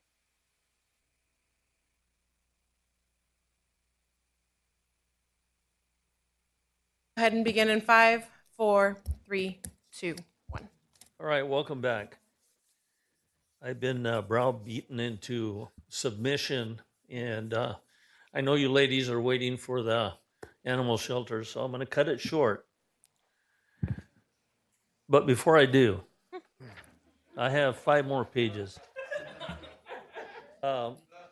Based on the description of what an LOS is, A through F, when I started with the city some time ago, it was C. And because it was more costly to make the improvements necessary to maintain a level C, it was lowered to D. Okay? It's less expensive to make it or to comply with a D instead of a C. Okay, this study that traffic analysis was done has different points of development that are evaluated based on that scale. And this one table is existing conditions, and that means existing traffic conditions within the general area. Now, this particular subdivision reviewed a number of intersections around the development, all the way to Highway 120 and a number of intersections, Union, Woodward, and so on. Okay. Just existing conditions. Airport Way in Woodward is rated at D today, rated at D. Union and Woodward is rated at F today, F. And that's in the morning. In the evening, we're lucky, it's only E. Okay. Then we have existing conditions plus the project. That's this project here. Airport in Woodward is rated at E. So it drops in the morning, and D at PM. Union and Woodward is rated at F in the morning and F in the evening or PM. The cumulative conditions, that's everything out there, existing, everything. It's cumulative.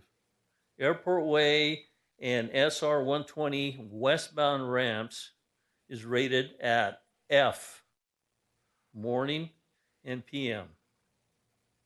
Airport Way at SR eastbound ramps is rated at F. And I can tell you, when I go out there, it is a major congestion. So I believe the report. Airport and Woodward Avenue is rated at D, both AM and PM. Okay, cumulative plus the project, Airport Way 120 westbound and eastbound ramps are all rated at F. Airport and Woodward Avenue is all rated at D. Okay, the point I'm trying to make is that for decades, the overall community circulation plan has not been addressed. It's been addressed project by project by project, but never on a cumulative basis. And when I say cumulative basis, I mean the entire community. And the PFIP is supposed to include improvements to address these issues. The problem is that it's not funded, it's way underfunded, and the timeline in which these improvements are supposed to take place may be decades away based on the funding we currently have. So my point is that this community is in the condition it is because a lot of these things were simply cut and paste or ignored or not adjusted when they should have been. So I'm not picking on this particular project. It's a good project. It complies with the general plan and all our current standards. All I'm saying is that the community has failed to keep up with the time. And yes, it conforms with environmental and it conforms with everything else, but that's a process. That's not reality. It's simply going through the steps to go from A, application filing, to complete and approval. That's all it is. And if we, the council, and this community continues down that path, all of these intersections are going to be at D and F by the time this community gets to the point of fixing the problem. That's all I'm saying. Mayor, question. Go ahead. So I get you, I understand you. But at the same time, this council also approved an Illumina project not too long ago. And the intersections you're talking about as part of that project would all be updated. And I'm pretty sure the ratings that you're looking at are not considering those full improvements that are going to be done in airport with 4 lanes, with lights, with all the stuff. that were approved by you in this council.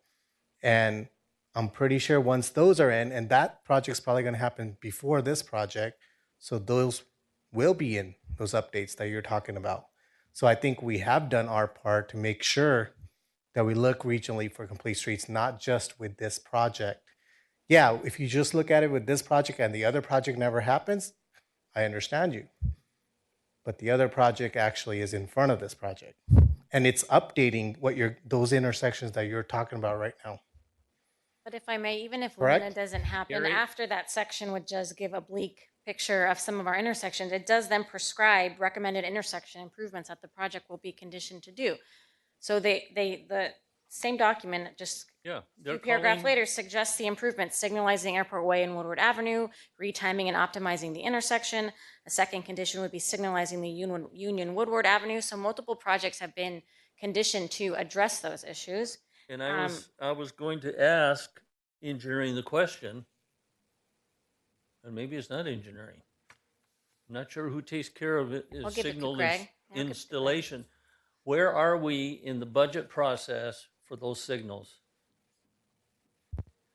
This project has been conditioned to construct the signal at Airport Way and Union, and it's been conditioned to construct the signal at South Union and Woodward. So both those intersections are conditioned to get signals as part of this project. As part of this project? Yep. 197 units are going to pay for those two signals. They're going to pay and front the money to put them in. They are on the PFIP reimbursable list. How much is it, Mayor? How much does that cost for the signal light? I would estimate in today's dollars, a signalized intersection runs right around 750 to 800,000. Okay, you guys are going to do that? Well, I'm going to come down and shake your hands because every other developer we've asked them to do that, they, well, I can't use. That's why I asked the question. So that's why, if they're going to do it, I don't understand why. I mean, first of all, it's not our job to figure out how they're going to be able to do that because they're going to figure out the dollars and cents for working their project. We're conditioning them to make sure those impacts are met. Okay, but let me ask you this question. Why doesn't the analysis include that information? Typically, the traffic impact analysis do reevaluate the level of service of the intersections after the improvements are installed. Okay, but you're aware they're going to be installed. See, my point is that I understand what Gary is saying, I understand what you're saying, but it seems like every project is an island upon itself.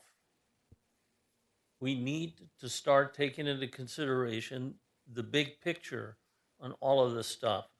And yes, for a long time, council and planning commission simply takes your word for it and the study's word for it, and nobody, I'm telling you, nobody asks the question or even reads the damn document. We just read it. We just asked the mayor. We asked for it and we did it. Let me rephrase that. Prior to this council, because we asked the questions, but why can't we include all of that information? I think we're aware of that as a council already. No, we're not. And Mayor, I just want to make sure that the discussion is focusing just on this project and not anything kind of beyond the scope of that. And I think that at this point in time, we've kind of veered off that course. And I would suggest that we focus at the project at hand, if that works for you. Mayor, can we ask for a vote so we can move on? Because we have people that are waiting. Yeah, I understand. I'm sorry I've prolonged this thing, but I have a real issue, and we can argue the point until we're blue in the face, but I have an issue with the fact that this community will live with an E or a D intersection when the reality is you go out there and it takes you 3 times through an intersection. But I think that's where we're different, is that this council has constantly made sure that we talk about complete streets and that we're not going to live with that. Maybe prior, yes, but not this council. Yeah. So I think we've done our I'm due not going to diligence. hold my breath, Gary, for 10 years to wait to see when it happens. It's happening. Okay. We need a motion and a Make a second. motion to approve. Do we need a motion for each separate resolution? Chris? No, you do not, Mayor. No? One solid motion for everything is Okay, we acceptable. need a motion and a second to I made approve the the motion. entire project. I made a motion to approve. And you are also accepting the environmental document with every ounce of blood that you have. Second. All those in favor, say aye. Aye. Aye. Opposed? Motion passes 5-0.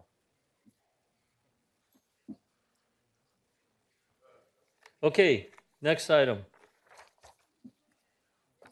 For the record, C2 will be heard at a future city council meeting. It was removed from the agenda. That brings us to discussion items D1, animal shelter presentation, and provide staff direction. I believe we have Whitney Monroe to present for you tonight.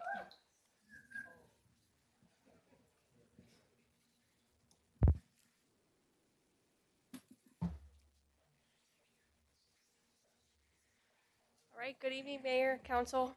I'm Whitney Monroe. I'm the Animal Services Supervisor over at the Manteca Animal Shelter. I'm here to address the concerns that have been brought up in your recent City Council meetings.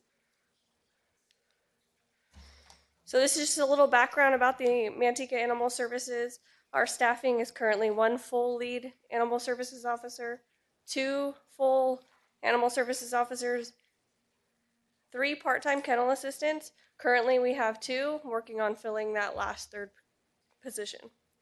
The Animal Services Division consists of 2 elements, that is field services and the animal shelter facility. We have also been previously contracted with the City of Lathrop. That contract has since ended on 9/30 of 2022. And just for reference, in 2022, we serviced 91 cats, 117 dogs, and 25 other animals from the City of Lathrop.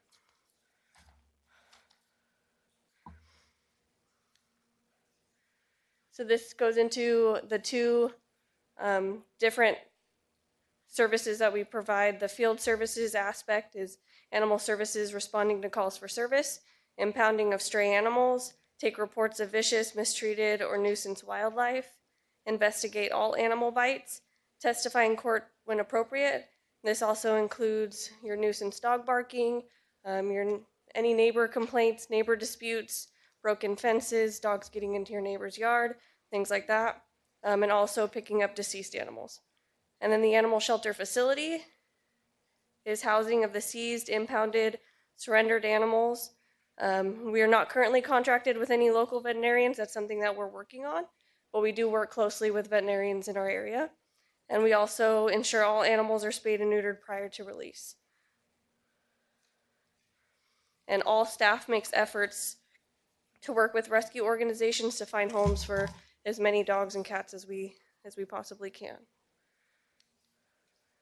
This is a review of just the shelter. We have the lobby up front that includes an adoption room. That's where we service the public, so that's where all of our dog licensing happens. The public brings in their animals. We process their dog license. That's where they would pay fees for picking up animals. And then we have a adoptable cat room where all of our healthy, adoptable, happy, friendly cats are housed. And then our feral room is after that. That's where we house all of our feral animals. We hold them for the appropriate 4 business days. And then after that is our 2 runs of kennels. We have a run of 12 and a run of 13, so for a total of 25. And then 4 quarantine or isolation kennels. That's where we keep anything that's on a bite quarantine, anything that could be sick, that could give to the other animals. We keep them in that isolation area.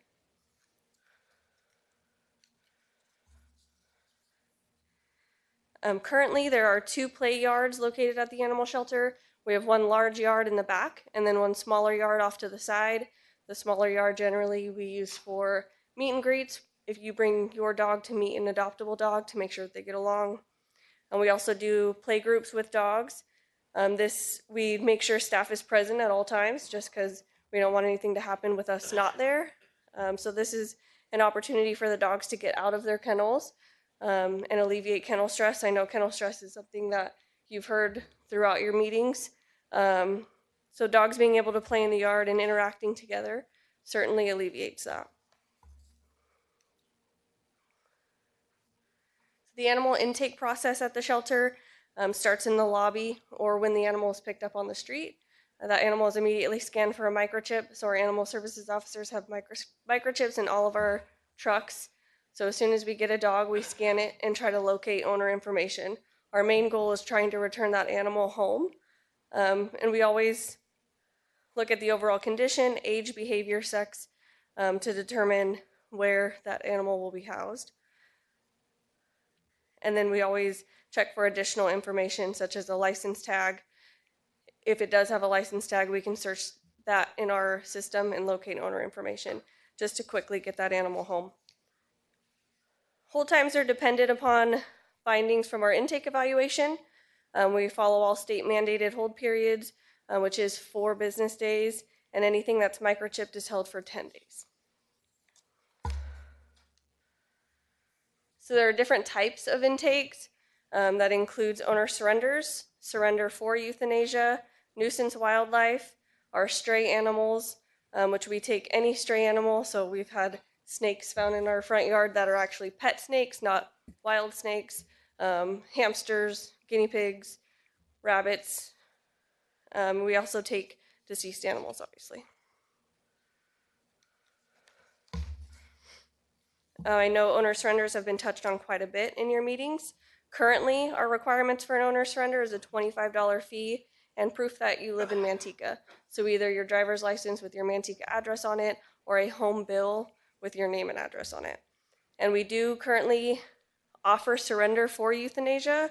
That requires a letter from a veterinarian saying that this is the best course of action for the animal. It either has a terminal illness, it's either very old, and the vet sees that it's most humane for that animal to be euthanized. And we charge $50 for that fee. You may ask, well, if they're already at the vet, why wouldn't they just euthanize it there? Because some vets cost up to $200 to $500 to have your animal euthanized. And some people just can't afford that. This is continued on the intake process. So nuisance wildlife, we loan traps at the Manteca Animal Shelter to assist in the removal of nuisance wildlife. So if you have a raccoon that's digging in your yard or possums that keeps getting into your trash, you can set a trap and the Manteca Animal Shelter will assist in the removing of that animal. Unfortunately, because of state law, that animal cannot be relocated. So we can't take that animal and move it to another neighborhood or move it to an orchard or out in the country. It has to be euthanized or released on site. We are the only animal services agency that does this. Nobody else in our area even assists with it, wildlife removal. It's something that honestly we shouldn't be doing. And public, I know the public may see that it's a service, but we're not really providing a service. We've kind of moved into their habitat. We put our homes on top of their homes, and now we're just euthanizing them because you have a problem with them being in your yard. So instead, another process would be to offer private trapper information. There are private trappers that would go out and assist in that issue, but it would be at the cost of the public, or ultimately just putting deterrents in your yard to keep them out of your yard is another option. I have a question on that particular Sure. matter. Okay, currently you're trapping them and euthanizing them. Wild We aren't animals. trapping. We loan traps to the public so that they Okay. could trap in their yard. Okay, and they bring them to you, Hmm. and then you We euthanize them. euthanize them. If we weren't doing that, what would then, you wouldn't have the traps, they would have to go to a private party to Yep. trap the animal? Yep. And So you would- would go to a private trapper, and that trapper would assist you in that matter. They would trap Okay. that animal, they would euthanize that animal, Oh, and it wouldn't be up to this. It wouldn't be on the city. okay. The same result, yeah. Or advising, which is what we do, is advise the public to put deterrents in your yard. Automated sprinklers, picking up all your dog and cat food that you leave outside, closing your trash cans. All of those things are what the wildlife is out for, is food. So if you're removing food source, you're eliminating them from your yard. Is there an alternative to killing them? There's not. There is It's not. either releasing immediately where you caught it, which you're not obviously getting rid of the No purpose. nuisance, or euthanizing it. Those are your only two options. Okay. All right. Go ahead. I'm sorry. And actually in 2021 accounted for 16% of our euthanasia rate. So it's kind of a big number. It is. So Yeah, I had to ask one of the trappers at my mom's place. He ended up killing 2 baby foxes before the mother and the other fox got away. But yeah, it's terrible. well, most of the wildlife isn't protected. So obviously raccoons, opossums, they're not protected, but some species of fox is. And we aren't fish and game experts, so we can't tell you which ones are and which ones aren't. So most foxes we try to release or get the public to release, just because it could be an issue. Is there a case like that where you would call Fish and Wildlife? There is. They're not going to respond for just a nuisance wildlife issue because that's kind of universal. Everyone deals with it. Every city has it. So Fish and Game isn't going to respond just for a nuisance wildlife complaint. I mean, if it's a real safety issue, Fish and Game may step in and help. But if it's not, then no. Thank you.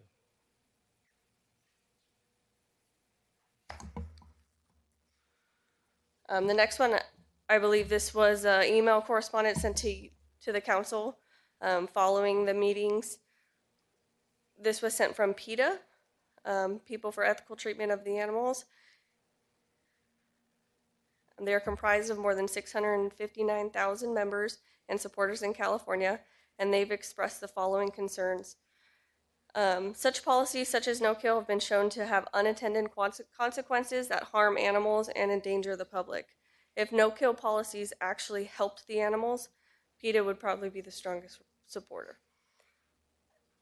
However, when these policies are put into practice and animal shelters refuse to help people or make it difficult for them to do the right thing, both animals and the public are victimized. It isn't surprising that residents in the communities across the United States are becoming increasingly frustrated when shelters with no-kill policies turn animals away, refuse to provide important services, and fail to protect the community, all make their live release statistics more appealing. Animals rejected by the shelters don't just disappear. So the people that are moving tomorrow and have to get rid of their dog, I know we've heard great resources such as Home to Home, using social media. Those are all great resources in trying to find a new home for your pet. But to be realistic, most people aren't doing that. If they're moving tomorrow, they're not going to sit there and try to find a new home for their dog. They're either going to dump it at another shelter or they're going to dump it out in the country. So is it safer to surrender that animal, or do we just let it get dumped on the street? And we don't really know what the statistics are of that animal being mistreated or being dumped or being brought to another shelter. There's no way to track that number. So, but if they're surrendered to you, what do you do with that animal? and it depends on just demeanor. But we give the animal at least 48 hours to decompress from the shelter environment, or not from the shelter environment, but decompress while coming into the shelter. And then we assess the animal's behavior to see if it's adoptable. And if it is, we place it up for adoption or try to find it a rescue. And if it's not, unfortunately, sometimes they do get euthanized, which is explained to the public. These are kind of the outcomes that you're unfortunately given. Well, the newspaper quoted me as indicating staff only gives one side. I'm sure you saw the article. But I just want to make sure to clarify that in a case like this, you should provide the other side also, because there are organizations that support no kill. And PETA Absolutely. doesn't for these reasons, but we should at least have both sides of the story. Yeah. Well, like the partnership that we just established with Best Friends Organization, they are an organization that is no kill. Right. They strive for a 95% live release rate. So, I mean, that's a partnership that we're grateful to have, and that we look forward to seeing how that evolves. Okay.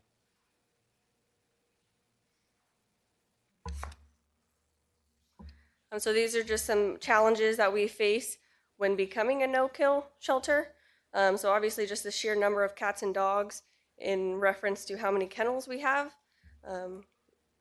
it just doesn't compute. So when we get full, we either have to turn the public away and say, no, you have to hang on to this dog, or we have to find somewhere for them to go. If we don't have any space, like I said, we either have to tell them we can no longer take dogs until we make space,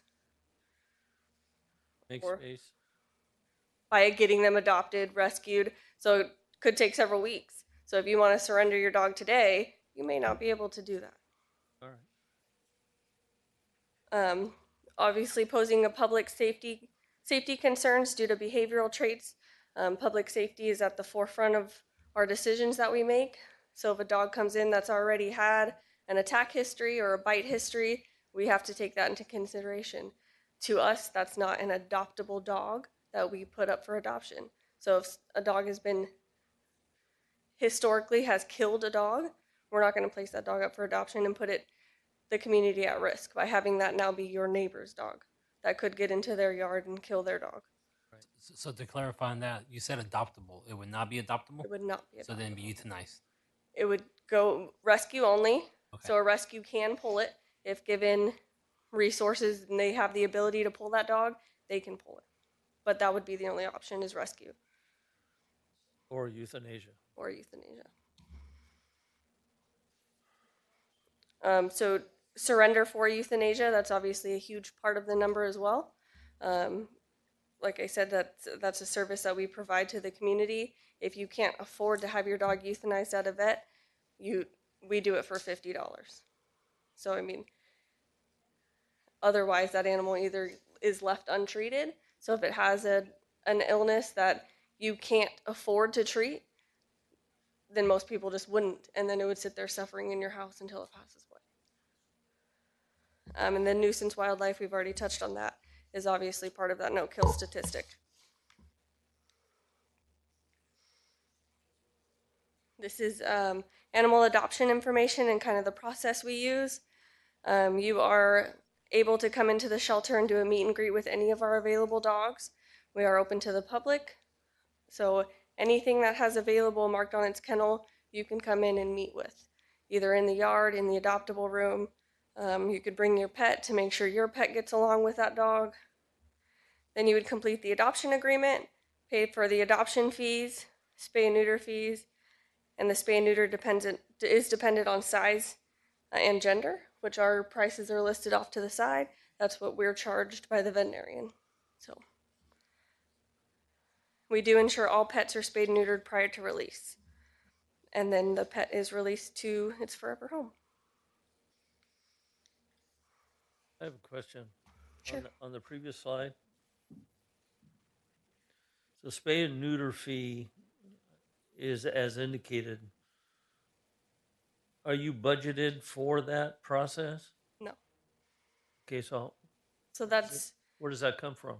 The adopter pays for that fee. Okay. Unless the animal's spayed or neutered prior to coming into the shelter, then obviously that fee isn't applicable. All right. Thank you.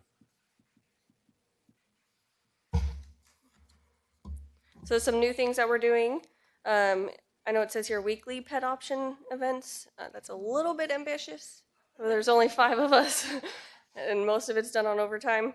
But we are doing the Barks and Brew event on the 27th. We're also doing Trunk and Treat on the 29th. We are planning a Clear the Shelter event for the end of this year.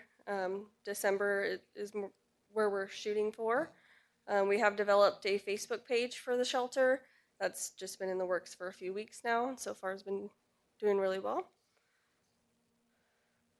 We are exploring new programs and volunteer opportunities. We just recently had a shelter audit, and we'll be looking to implement the audit suggestions. Staff is scheduling tours of other shelters to benchmark best practices. And as previously mentioned in the meeting, we just obtained the $40,000 to put towards shelter services programs And we always continue to look for new funding opportunities. So in light of the recent heat wave we had a few months back, we're touching on the swamp cooler information versus air conditioning. So the human body uses many methods to regulate its internal temperature, and we benefit from having exposed skin. Dogs, on the other hand, have an insulated fur coat, which can make it hard for them to lose heat. In addition, dogs don't have cooling sweat. They only have small number of sweat glands on their feet, which produce sweat for traction, not cooling. Instead, dogs lose heat through panting, which evaporates water from their mouth, nose, and throat. This evaporation cools them off the way our sweat does. This is why evaporative coolers are good. An evaporative cooler, aka a swamp cooler, essentially sweats for your dog. It draws hot air over the evaporative media, similar to a giant sponge. Water evaporates from the media, taking heat from the air. Then the dramatically cooler air comes out to keep dogs cool. More information on the swamp cooler. This is a swamp cooler humidity chart, which obviously shows the more humid it is, the hotter it feels in the shelter. So as you can see, when the temperature increases and the relative humidity is low, the swamp cooler cools the temperature down to a comfortable level. Obviously, when it was 115 degrees, it gets warm. It does. But 86 degrees is not unacceptable. Dogs can legally live in your backyard in 115-degree weather, and there's no issues as long as there's cool water provided and shelter.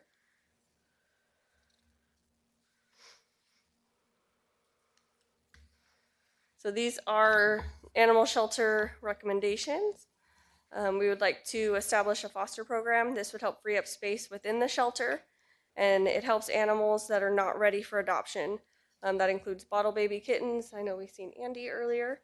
So that's something that we'd be able to have a foster program where we can contact fosters directly and say, hey, this just came in. Obviously, keeping a bottle baby like that overnight in the shelter unattended, the likelihood that it would survive is slim. We would like to expand our volunteer program, allowing for volunteers to take dogs on walks within specific locations, dates, and times. Volunteers would undergo training for that, and there would obviously be liability forms and paperwork the volunteers would need to sign. A low-cost spay and neuter program.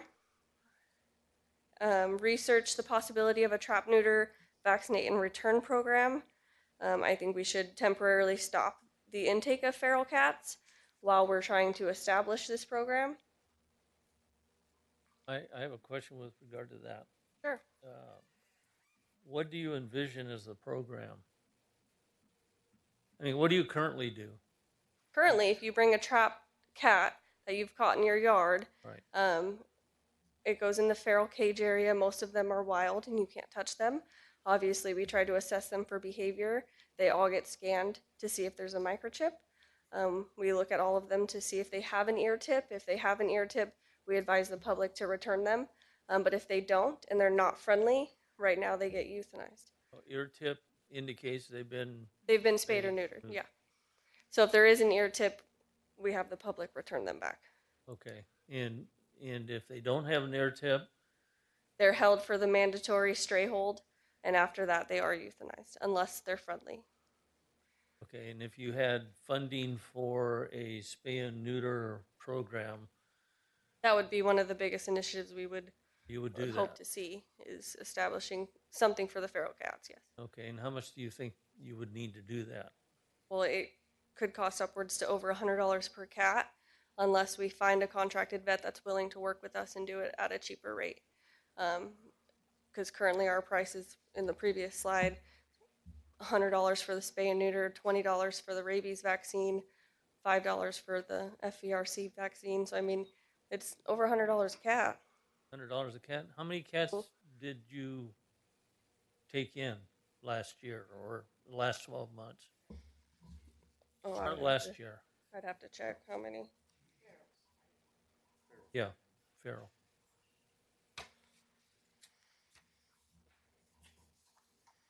I have a question, Mayor. Mayor, while we wait for that information, it is approaching 10 p.m. Can I get a motion in a second to continue past 10 p.m., please? Yeah, we will. I'll keep an eye on it. Okay. Mayor, I have a question for you. The chipping, when that happens, where does it usually occur on the animal? Up by the Got a shoulder neck. blades. Like when we scan for a microchip, you mean? Yeah. Right. So it's right above, right in between the shoulder blades and the neck area. Okay. So with the feral cats, we have a long arm scanner that we have to stick in because they obviously we can't touch them. So we have a scanner on like a large pole that we would scan them with. How many cats So we brought in over, little over 800 cats so far for 2022. so far? So what do you think? How many? Well, and that includes friendly adoptable ones, so it's not just ferals. Okay. That isn't sectioned out. We would have to, so that just includes all cats in general. $8,000 so far. Yeah. Add a couple zeros. Yeah. Oh, yeah, you're right. Wow, a lot of money. Yeah. Okay. So increased annual budget is also next on the list. Veterinary services is something we're currently looking into and working on. We're hoping to either have a mobile vet that can come periodically and help with spays and neuters. And also we're contacting local veterinarians in our city to see if that's something that they're interested in helping us lower that cost. Have you talked to him about that? I've not. Have not. No. Okay. Additional staffing, obviously adding all these programs with 5 staff members isn't realistic. So I definitely one full-time employee would be best. I know it says here animal services officer. I think we'd benefit more from a rescue coordinator. That is what their job is trying to get animals out, creating new contacts, creating new rescue resources.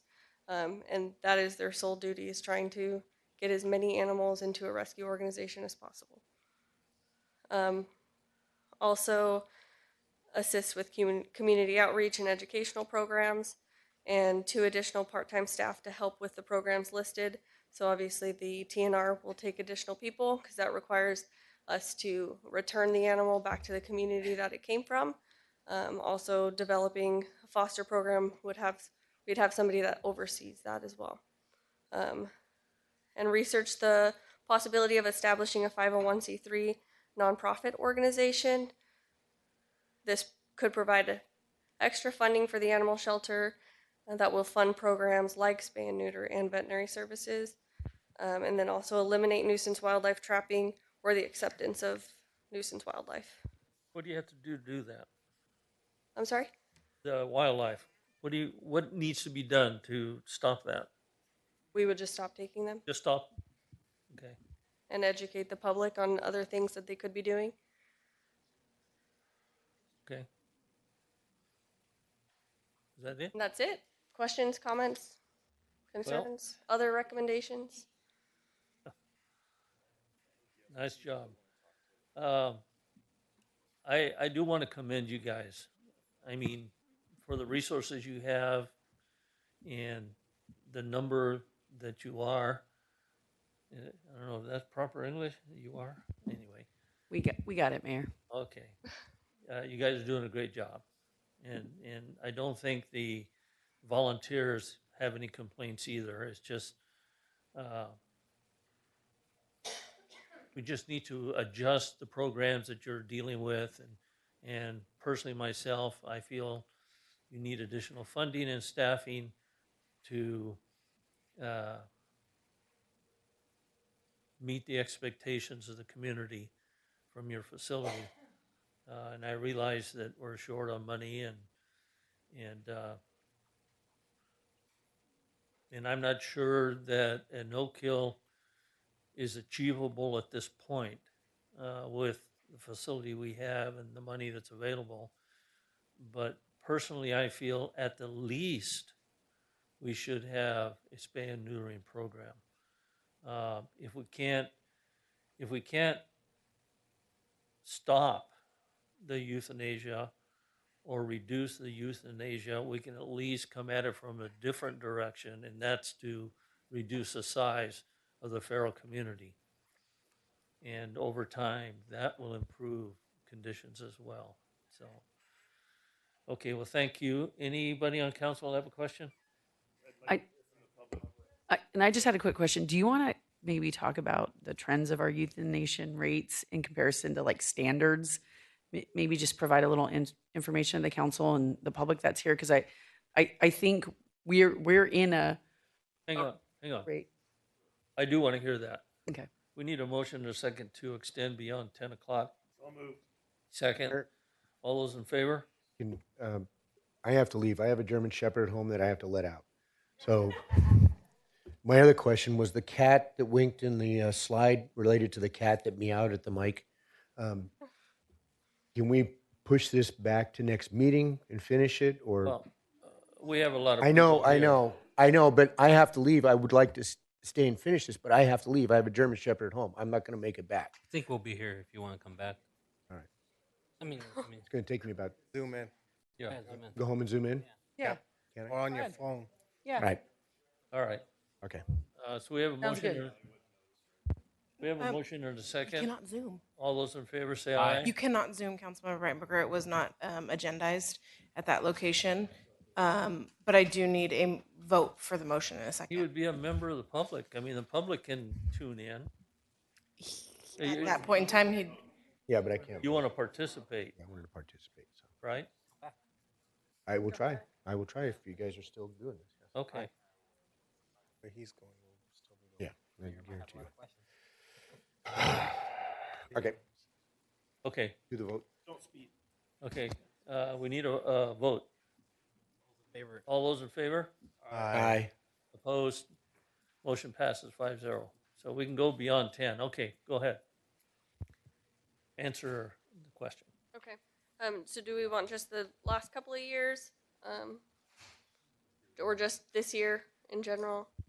I think maybe this year Okay. where you're at in comparison to last year, and Yeah. kind of what are kind of some of the standards. I know we just had an audit. He provided a lot of information, kind of what he sees with the trends with the community our size. So maybe I mean, I learned a lot. So I think might be good to share some of that. So this year, our euthanasia rate is 24.4%.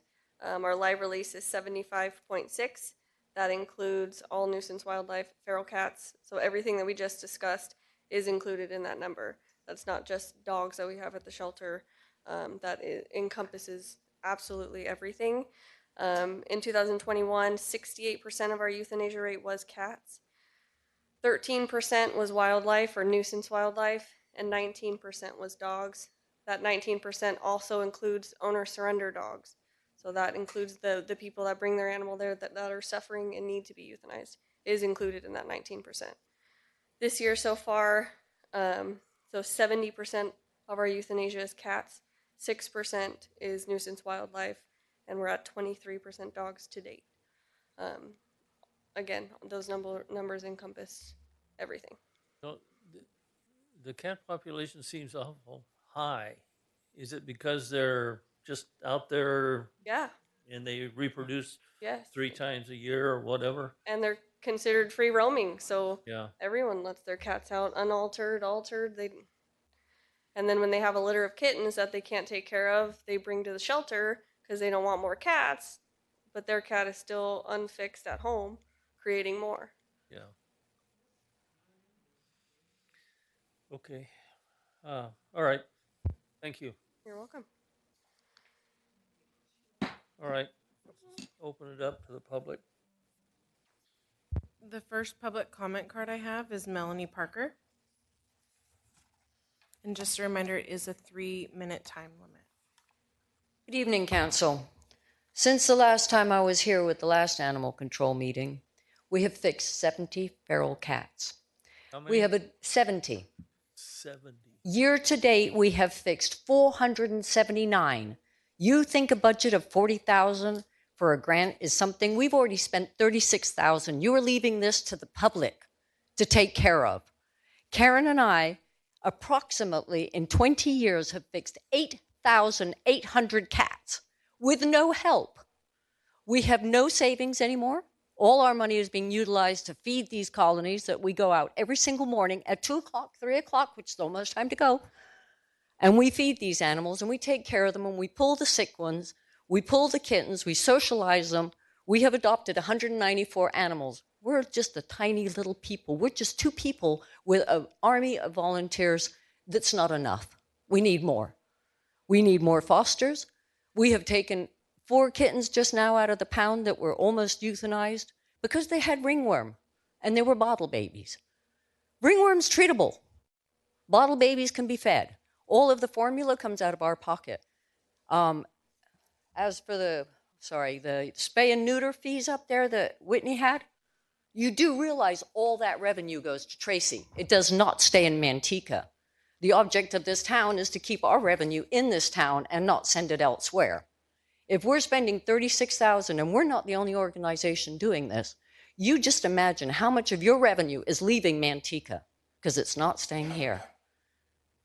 We need help. The shelter needs help. We try to help the shelter. We're too little to help them a lot. Better World Rescues come in, they've helped them immensely. We need more people that are here for the animals to advocate for the animals.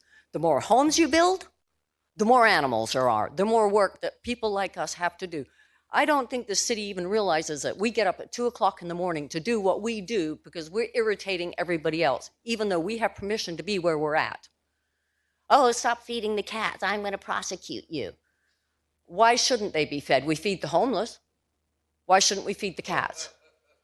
And we're feeding the homeless too much, by the way, because they go to the food bank and they dump all their food in the trash cans, because I've seen it. You give them out turkeys at turkey time, they're on the side of the road because there's nowhere for them to cook. Anyway, enough of the homeless because we know that's an issue. I'm talking about the homeless cats. Our food bill, mine alone, okay, just me, $700 a month. With costs going up and up and up, it now costs you 75 cents for 1 can of Friskies. Do you know what? I go through a case and a half of Friskies a day feeding my feral colonies to keep them healthy.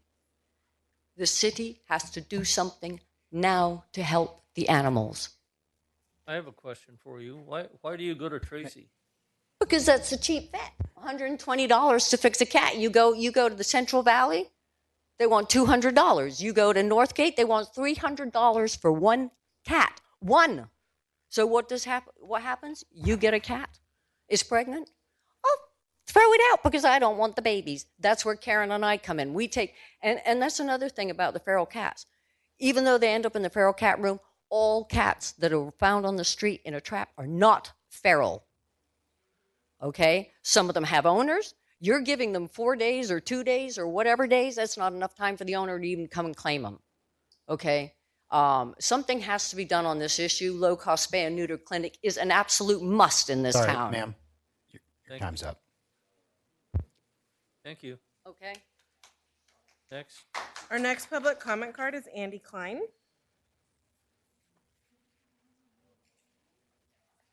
Yikes. I don't know if I want to follow that one. But I commend you for what you're doing.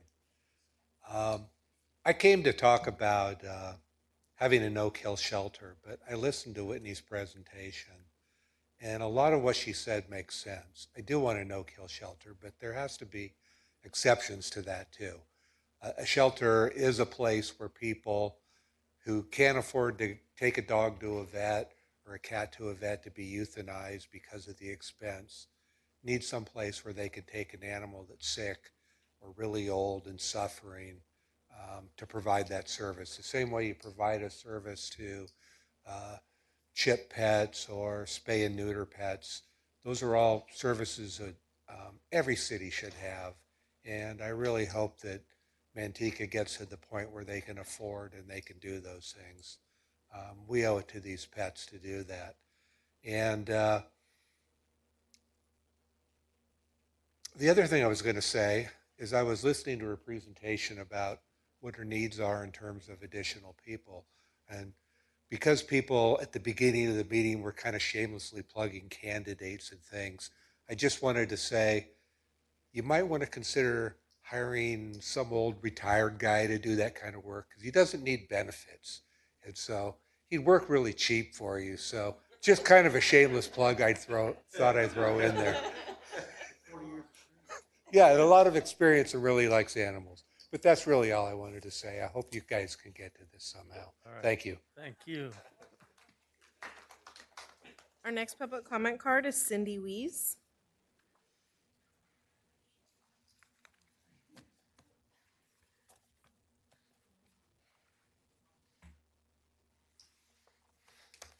Oops, that's okay. I'll get it when I'm done.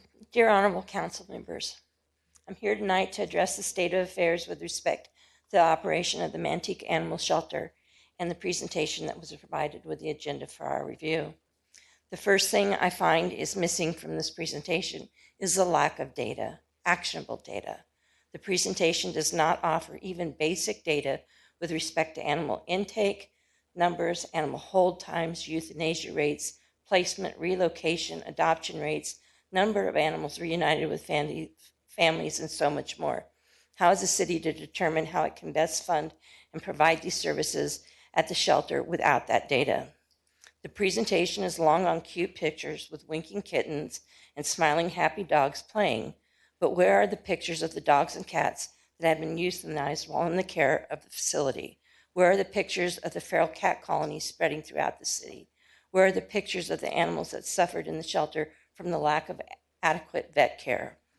Was this presentation prepared to make the city leaders feel all is well and good in Manteca shelter, or to cover the cost of how poorly it is staffed and funded?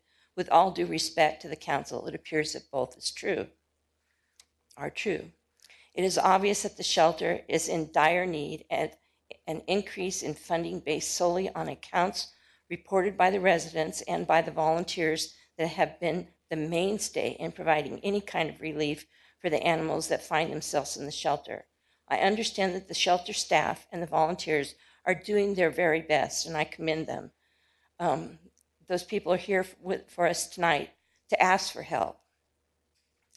But we wouldn't be here if it wasn't for the outcry that was brought before this council back in August of last year. Without a doubt, the community has been heavily reliant on the good graces of the volunteers who have given much of their time and financial capital to care for the animals in the shelter.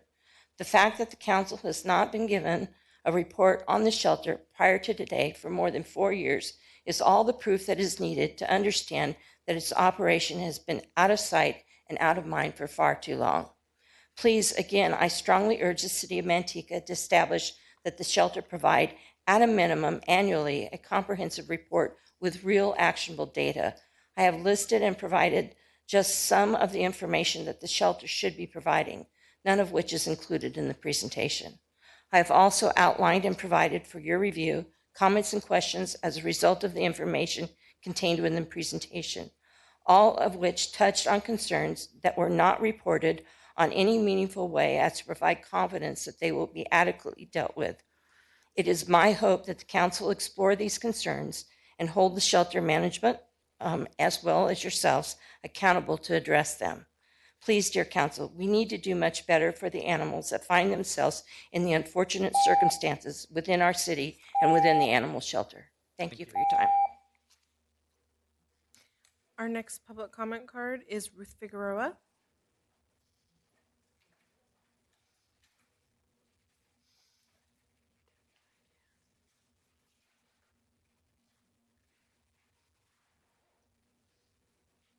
Good evening, Mayor and City Council. My name is Ruth Figueroa, and I'm here to talk about the animal shelter maintenance. I've seen a lot of good things happening at the shelter, an adoption event, the $45,000 in grants awarded to the shelter for future spay-neuter TNR programs, everything that was in presentation. I'm ecstatic about the social media page because it helps share the animals that are there. I mean, it was way overdue. Adoptions, reclaims, information for the communities on that Facebook page should have a donate button because people would donate or develop a 501, as Whitney said. When I go there, I see the shelter staff just terribly busy. I mean, there's people coming in, people on the phone, dealing with a loose cat. One day I was there, nobody was there. They were chasing a cat. I mean, it's just nonstop every time I go there. And they're constantly dealing with the community on the phone, coming in the door. It's nonstop. And I don't understand. Now, this is regarding the maintenance. I don't understand how they're expected to cut the grass as well as do things around the shelter, because Raquel and myself and my husband went to the shelter one day to cut the grass because it was high, and you can't see where the poo is. You can't see where the holes are, where the gopher holes are at, and the dogs could break a leg. I could break a leg because there's some big holes there, and you don't see it. So my husband and I have been going. My husband's been going, and he had to change the blade on the lawnmower because it was really old. It wouldn't even cut the grass. He's a mechanic. He was a mechanic in his career, so he put, he serviced it, put oil in it, and he's gone twice already. And he said, "I'm going to go every week and cut the grass." Raquel brought an edger, a rake, a shovel, because there's no equipment there to do anything in the yard. And I don't know how the shelter staff can be expected to go cut the lawn. I would think that that's a facilities maintenance issue. I mean, I don't think the shelter staff should be cutting grass. Or my husband doesn't mind doing it, but really, I mean, anyway, I'm just wondering if someone can look into that. Is the facilities We can maintenance? absolutely do that. Yeah, because I'm like, yes, it just doesn't make sense, especially having no tools. There was nothing to do it with. We edged the grass and everything. So it's important. We're going to get that figured out. Okay. We hear you. Another thing was with the swamp cooler. Okay, if the swamp cooler is going to be there and the air conditioning is not recommended, whatever is the best thing for the dogs. Whatever happens, it is dirty. It's full of mold and nasty in there. Maybe they should service it. Thank you. I'm done. Oh, another thing is they need beds. They need beds, Coranda beds. They really need beds. My husband and I are fixing the ones they have. Beds for the animals? Yeah, they don't have any beds. They're all broken. They tear them up. Yeah. And they need Coranda beds. I think Tony heard everything. Yeah. Thank I you. got it. And when everyone's done speaking, I'll speak. I'm going to address a couple of your concerns. So Thank you. But thank you for bringing those up here. Our next public comment card is Natasha Perez.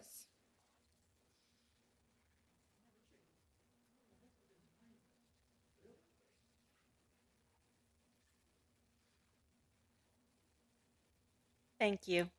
My name is Natasha Perez, and I am the president of Better World Rescue. We work with the Manteca shelter on a regular basis, beyond just the animals that we directly pull into our care. And I can say from personal experience that the shelter staff works incredibly hard, despite what is, in my opinion, an incredible lack of support from the city. They care for the animals in their charge, and they often go above and beyond to try to make animals feel more comfortable. I've seen the shelter staff running the dog play groups, hand feeding and making special meals for scared dogs, and working with rescues even in their off hours to try to clear some kennels and help out the community members. But all this said, what they can accomplish within the current resourcing is just too limited.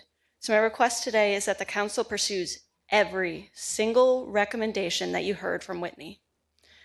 I'll be transparent. Our goal with Better World Rescue is to support the shelter to achieve no-kill status as defined by the Best Friends Animal Society. And of course, this is the same society that has just granted $40,000. That threshold from Best Friends Animal Society is 90% live release rate. I will note that the Tracy shelter currently has a 98% live release rate for dogs and an 84% live release rate for cats. And this leads me to believe that Manteca shelter can achieve the same threshold. I do want to clarify for a moment because I know that the definition of no-kill can cause a lot of controversy. Some people assume that means 100% live release rate or 0% euthanasia. That's not humane. But I do want to read quickly Best Friends' definition of no-kill, again at a 90% live release rate. Our shelter is committed to saving every animal in our care who can be saved. We do not end the life of healthy or treatable pets, even at owner's request. We only euthanize a pet if a veterinarian or trained medical staff under guidelines set by a veterinarian has deemed the prognosis to be poor or grave, where there is no chance of recovering an acceptable quality of life, or it would be clearly inhumane or safe not to do so immediately, or in cases of irremediable canine aggression, a veterinarian has eliminated medical treatment as a solution, rehabilitation by a specialist in canine behavior has failed, and staff and public safety cannot be reasonably assured or other management protocols seriously compromise quality of life. I think we can achieve this definition of no-kill. This means that animals are not going to be euthanized for space or treatable illness, injury, or behavioral issue. And to achieve this, the city needs to give Whitney everything that she is asking for and more. I don't want this to become a political issue that falls to the wayside after the elections are done. Our animals deserve better, and frankly, this discussion is long overdue. Thank you. Our next public comment card is Nikita Perez.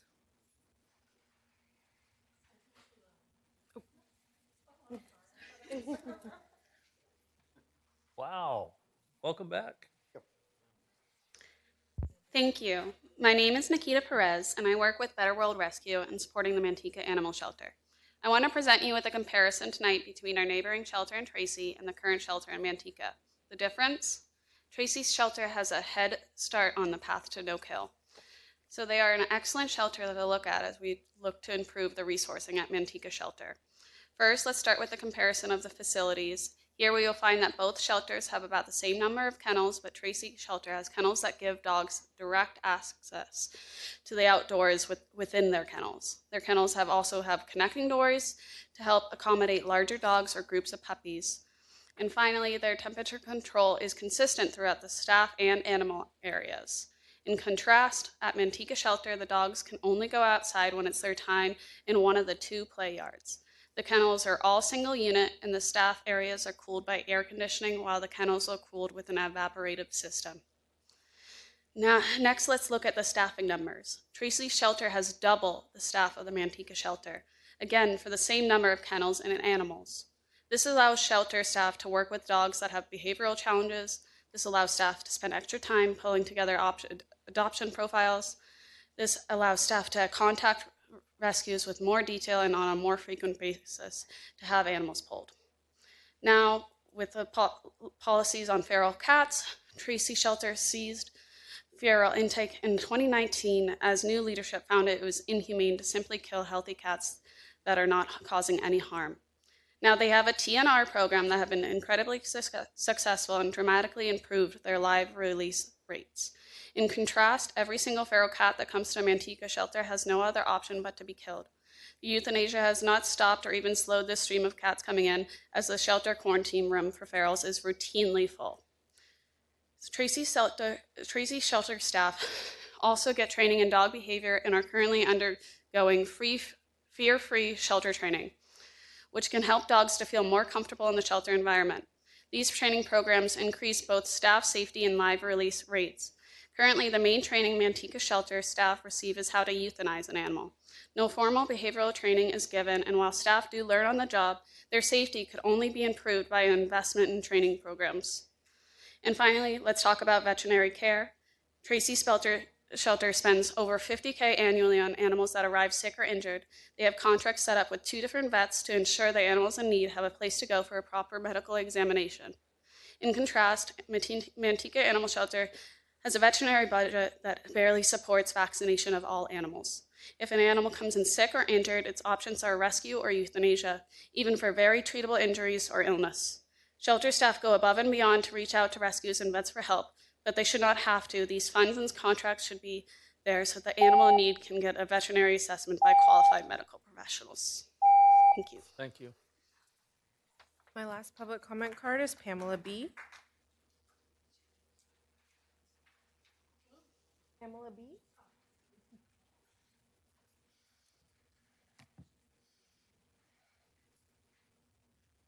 Hi, Mayor. Hi, everyone. I'm just a citizen. I'm not a rescue, although I admire them. I'm a dual resident. I have my mom living in Del Webb, and I have my own home on the other side of Manteca. And I just would like to address the fact that right now I have 5 kittens that are kittens from a cat that a neighbor moved away and left behind. And it's not the first neighbor to move away and leave their pet behind. I feed some other cats, and apparently once you feed a cat, it becomes your cat. That's what happens. Right. And it now costs you $25 to take it and surrender it. And I did not know that Manteca was a kill shelter. I didn't know. And once I found out, I can't take these kittens there now. I've socialized them. And the last litter of kittens, this one feral cat that it's not feral, the neighbor left it behind, and it's smart enough not to get caught, but it's not fixed. And I don't know what to do. I don't know what to do as a homeowner. I don't know if it's renters. It's been 4 renters that have lived in a house 2 doors down. They move out, they leave their cat behind, unfixed. And it seems like we either need a TNR program or I don't know what to do. I paid for the last litter. I paid to have them neutered, and I paid to have them vaccinated. And I went on Facebook and I found people to adopt them. And this is the 3rd litter. I have 5 kittens at home right now that are out in the yard, but I feed them. I've socialized. My 14-year-old has socialized them. And I don't know what to do. I think we need to start at the root, which is TNR, trapping these cats. I think it would be the better thing to do than to worry about euthanizing, taking them in. You know, I'm just up in arms about if there's something you can put in a rental contract that says if you rent a house. I don't want to make renters not be able to rent if they have pets, but I would like them to have some kind of deposit where they either have to prove that they've neutered their pet before they move in, or put a deposit so that if they leave their cat or dog behind, that there's something that people who have to leave a deposit are more likely to clean their house. They're more likely to take their pet with them when they move. And I just don't think we have anything like that now. And I don't know if the city can do that. I'm not a rescue. I don't know the rules, but you can count on seeing me here more often because I'm at my 3rd litter of cats from somebody who just left their cat behind. So I just wanted to speak. Thank you. Thank you. That was the last public comment card I have, but I do have a hand raised. Correct, I do. You okay? Okay. So, Mayor, whichever, if you'd like to start in person. Let's take or the hand raised, and then raised. we'll open it up to anybody else that hasn't submitted a card. Okay. All right, Mercedes Martinez.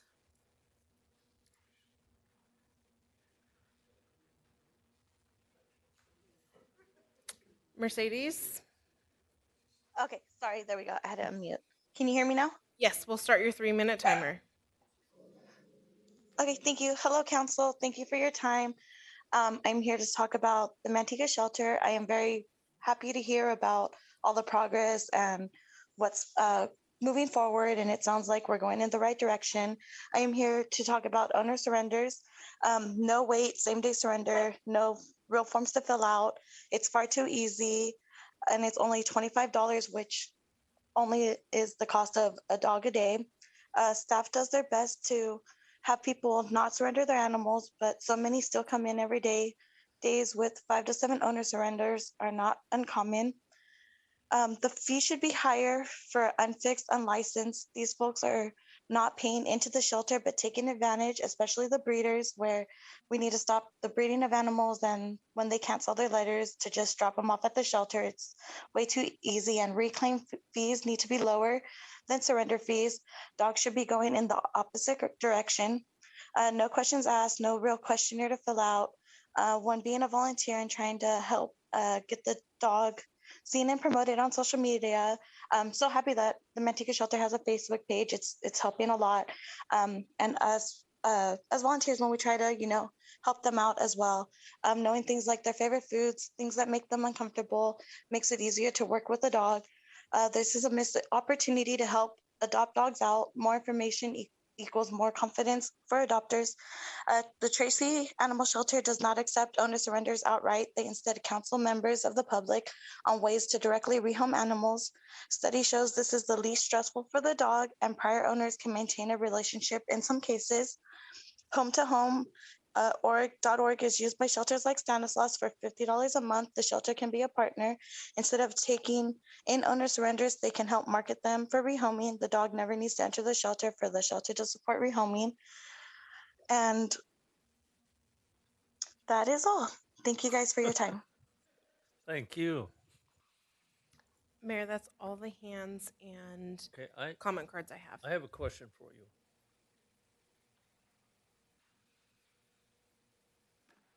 So our surrender fee is $25. Yep. Okay, if somebody, let's say we raise it to $100. So what's the alternative? If somebody doesn't want to pay the $100, they just take out to the orchard and let them go. Or try other resources like she mentioned, Home to Home, Craigslist, social media. I mean, those other sources. But yeah, that is the only option. I mean, there's nowhere else for them to go. Yeah, I would So I assume. know we hear comparisons to Tracy a lot. They don't accept owner surrenders at all. Yeah. So we don't currently track how many stray dogs are found from Tracy residents that are brought to Manteca, that are found at Great Wolf, that are found in Walmart parking lot, but they don't live in Manteca. They live in Tracy, they live in Stockton, but those shelters aren't taking owner surrenders, so they become strays at our attraction areas in Manteca. So they find somewhere for them to go. Is there an alternative to that? I mean, if somebody's not going to want to pay $100, they obviously don't respect life or anything. They really don't care. Yeah. I'm not sure how we can solve that problem. Or how the shelter can fix that issue. Yeah, It's not right. something that we can fix. Obviously, we try to provide as many resources as we can. We advise them to try to rehome on their own, reach out to family, friends, rescues on their own, and we can't force them to do that. So I mean, if they don't, there's no way that we would know. And I've previously worked in the county. I know how many dogs are dumped every single day, which then becomes Stockton's problem, because county officers are picking those dogs up and bringing them to the Stockton shelter. Okay, thank you. Okay, no more cards? I have no more cards or hand raised. Okay, no more hands? Come on up, lady.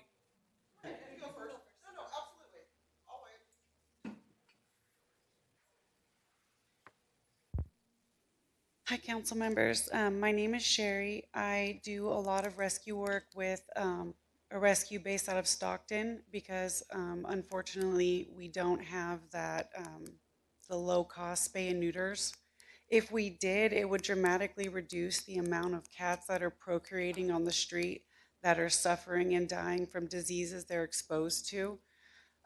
Low cost spay and neuter vouchers is something I think would be a very good idea for Manteca residents, just to have to prove that you live here. And then you can get some help because, as mentioned, it is very expensive to spay and neuter. And if it's not your cat, there's not a lot of people that are willing to do that. I work a lot with the Stockton shelter with their TNR programs, and I am more than willing to help Manteca if they're able to implement something like that.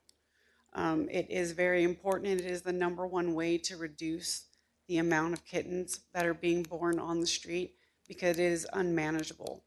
One female cat can produce 50 kittens in 1 year's time because they can have up to 5 litters a year. All of those cats are going to be coming into heat between 4 and 6 months and procreating amongst themselves. And unfortunately, that's usually when I get called in, is an area has 20 to 30 cats and kittens, and it's so hard when all we really needed to do was fix that one cat before it got to that point.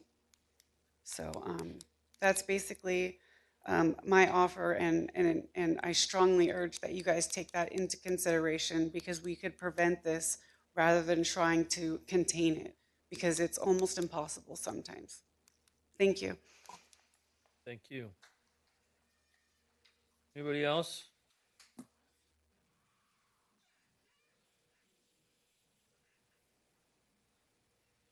Thank you, Mayor and members of the council.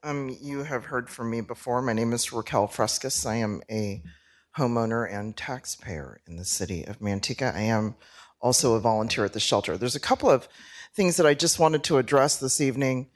Since I have the opportunity, I want to first commend the council and the rest of the members in front of us for taking action. There has been action. It's been noticeable, at least from my perspective. I'm at the shelter frequently, so I appreciate that. And sir, although you're not looking at me, I appreciate you too.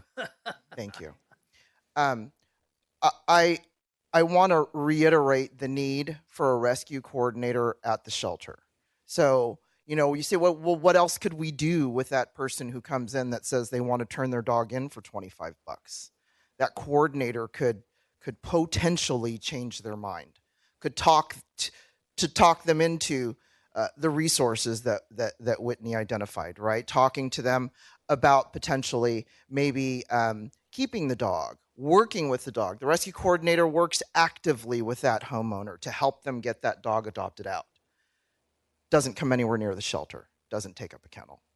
A rescue coordinator who's employed by the city, who also works in animal services, is ideal for that position. So I want to reiterate the need for that, not another part-time kennel assistant. Another part-time kennel assistant isn't going to keep dogs out of your shelter. Okay, so real important. Not going to happen that way. We need people to coordinate. We need people. A rescue coordinator can also reduce the amount of animals that are returned to the shelter because they can interview adopters. They can make sure that we're sending animals to the appropriate homes, that they're not going to get returned. So we had an animal come in today that was sent to a home. They've been at the home for a month. It's been determined that the dog doesn't do well with cats. The cats live in the home. So the dog had to come back to the shelter today. That could have been prevented from the beginning had we known that those were issues present in that home. That rescue coordinator can help mitigate those types of issues. Lastly, although I appreciate the scientific data on your cooling system, I don't appreciate it. It's filthy. It does not provide adequate cooling for your dogs. That's why the fans that the citizens donated still run every single solitary day in those kennels to provide adequate air. There's no windows. They don't have access to the outside. So although, yes, 115 degrees is acceptable in the public, they have nowhere to escape to. A dog in the public can. They can find a shelter. They can find a tree. A dog in that kennel cannot. Thank you. Not an adequate comparison. Thank you. Anybody else? One of the things that I see keeps coming up that we keep kind of hitting around is the enforcement issue. We seem to all be talking about issues that would affect all of us as animal owners and responsible citizens. But let's face it, there are a lot of irresponsible animal owners out there. We do have dog, puppy factories and so on going on. We have people out there that just don't follow the rules. They don't spay, they don't neuter, they don't get licenses, they don't do chipping. Dogs are all, you see dogs on the social apps all the time. My dog is missing. Dog has no collar. They find him. The dog wasn't licensed, and they'll come say, oh, I didn't know I had to license my dog. So once again, all of us as responsible people who want to do something for the animals are made to bear the burden for the irresponsibles. And I would think that maybe we need to give a little money to the dog catcher and maybe start holding some of these people accountable. Just my 2 cents. Thank you.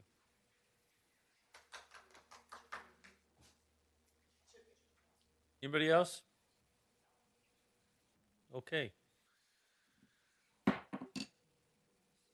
Council, David. I got a question for you.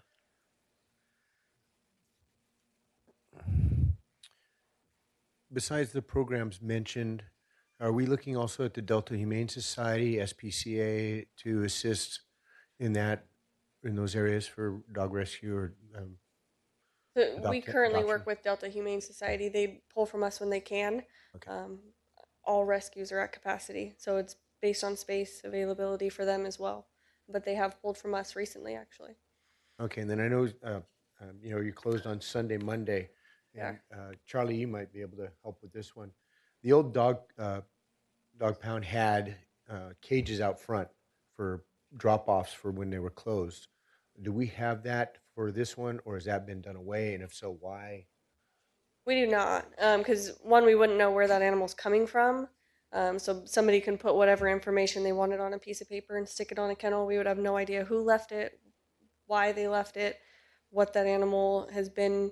Was it involved in a bite? Was it involved in an attack? We would have no idea what that was. Okay.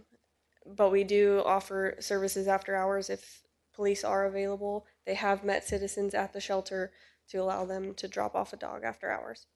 Okay, thank you. Jose? Yeah, a couple of questions. For the fees, I've heard community members mention before that to drop off a pet or a pet, it costs less than somebody trying to go and rescue. And I know I've chatted with city manager, and she informed me of some information how accumulation of fees and days. Can you talk a little bit about that, just because for maybe people who may not know that, or in what the average fee comes out to? So our impound fee is $40. So if you are in compliance with the city, your dog is licensed, your dog is spayed or neutered, and you picked it up the same day that it was found, it would be $40 for you to pick up your dog. The fees start to accumulate when the dog sits there for a longer period of time. It is a $10 daily board. So you would pay that $40 plus the $10 a day. If the dog is not altered, there's a $35 state fee that's added onto that. That's only if your dog is not altered.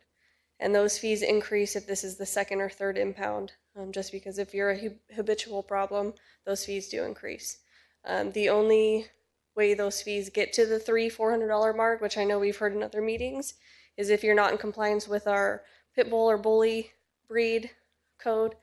So we do restrict the spays and neuters of pit bull or bully breed animals. That includes bull terriers, mastiffs, pit bulls, American bullies. They are required to be spayed and neutered in the city of Manteca, so we don't let that animal go unaltered. So you do pay for the spay or neuter of that if your dog was picked up unaltered. So we do our responsibility of if the animal's going to go back into a home, why not to make sure that they are spayed or neutered and just those specific breeds in that code. Anything else can be released unaltered. You would just be paying more money to get it out of the shelter. do we find that a lot of dogs or cats, pets are going that should be, or getting a lot that are going back that aren't spayed or neutered? We do, yeah. I mean, there's a lot of people that don't spay or neuter their animals, which is part of the problem. And it depends on how restrictive the city wants to be. Do you want to restrict that any animal that comes into the shelter setting gets spayed or neutered on release? Some shelters do that. So I mean, that's a possibility. What's the cost again? Remind me. Of for spay or neuter? It ranges based on weight, anywhere from 100 to 400, based on and, how big. And I know we're talking about numbers, but that's something to look at too, because if we're going to try to control our population of pets on the street, then maybe it's something we do say where if somebody does surrender, well, that's one. But the second one is if somebody has a pet, I guess 4th of July, I'll say an example because I think that's a common one. Something to consider for council, and it will cost money, but so far we've been very good at getting some grant monies. So can, give props to the staff. Sure. Right. Yeah, so first talking about the fee, obviously after discussing that tonight, it looks like, raising that fee, and we've talked about it a few times already, may not necessarily be the solution because that might detract people from. It's a double-edged sword, really. Right. So you don't know. Looking at all the programs that you're looking at, I mean, definitely the spade neuter program needs to happen. The TNR, that's really the root cause of these problems. So we need to get to the root cause first. And also, obviously, handling the people we had. Rescue coordinator, I think, yeah, definitely another position we need to look at as a council when it comes budget time. foster program. That's another one that's been brought up to me several times. I think we're one of the few that don't have that, and I think that needs to get started soon. Um, the nonprofit, that's another one. Definitely, we should be converting over and trying to figure out how we can do that and start partnering with another agency. So definitely, I mean, you're kind of hitting a lot of the points here.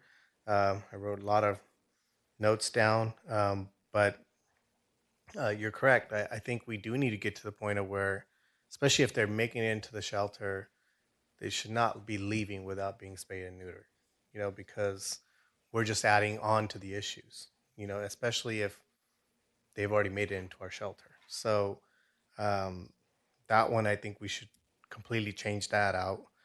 Um, as much as I would like to get to a no-kill shelter, I think it's going to take time to get to there. I think we're eventually going to get there. But asking us, you guys that are working like crazy over there to suddenly go from where you're at today to a no-kill shelter tomorrow is not reality. And so I would say, that should be our goal in the near future. But there's got to be some significant steps that we're working on and that you already have alluded to that needs to happen before we get to that point. Um, Another thing, I think I really appreciate these presentations. I think, there's other, say the golf course, or there's other facilities where we get annual presentations as a council. I think we should have an annual presentation for, our pet shelter to look at how's things going, what's changed. Another thing I could say is also we get monthly crime statistics from the police department. I think we should get monthly data also when it comes to our pet shelter on numbers, intakes, all of the different things that actually been asked for tonight. I think that can be easily added into our monthly reports that a council receives. So we can really stay on this and it's not just forgotten. Yeah, it's election season, but you know what? This is a constant issue. So we want to stay on it even after the fact. And we're only good as much as information is given to us to react to. So if we don't know and if it doesn't bring it, citizens don't bring it up to us sometimes, we're not everywhere as council members. So definitely, I think you guys are doing a wonderful job. Thank you for everything you do. There's definitely work for us as a council to do, and also we're ready to here to help you. So, but I think there's some positive programs that we need to just get implemented to move forward. Charlie. Gary said a few of the things I was going to say, and I may repeat them. We need to take a look at our fees. I'd like to see a survey of nearby cities and what their fees are, because obviously if our fees are considerably different, we could be attracting, even though we do require a bill, but it's not that difficult to find somebody that will give you a copy of a bill and give you a bogus name. Yep. Not trying to put names or ideas in anybody's head. Happens already.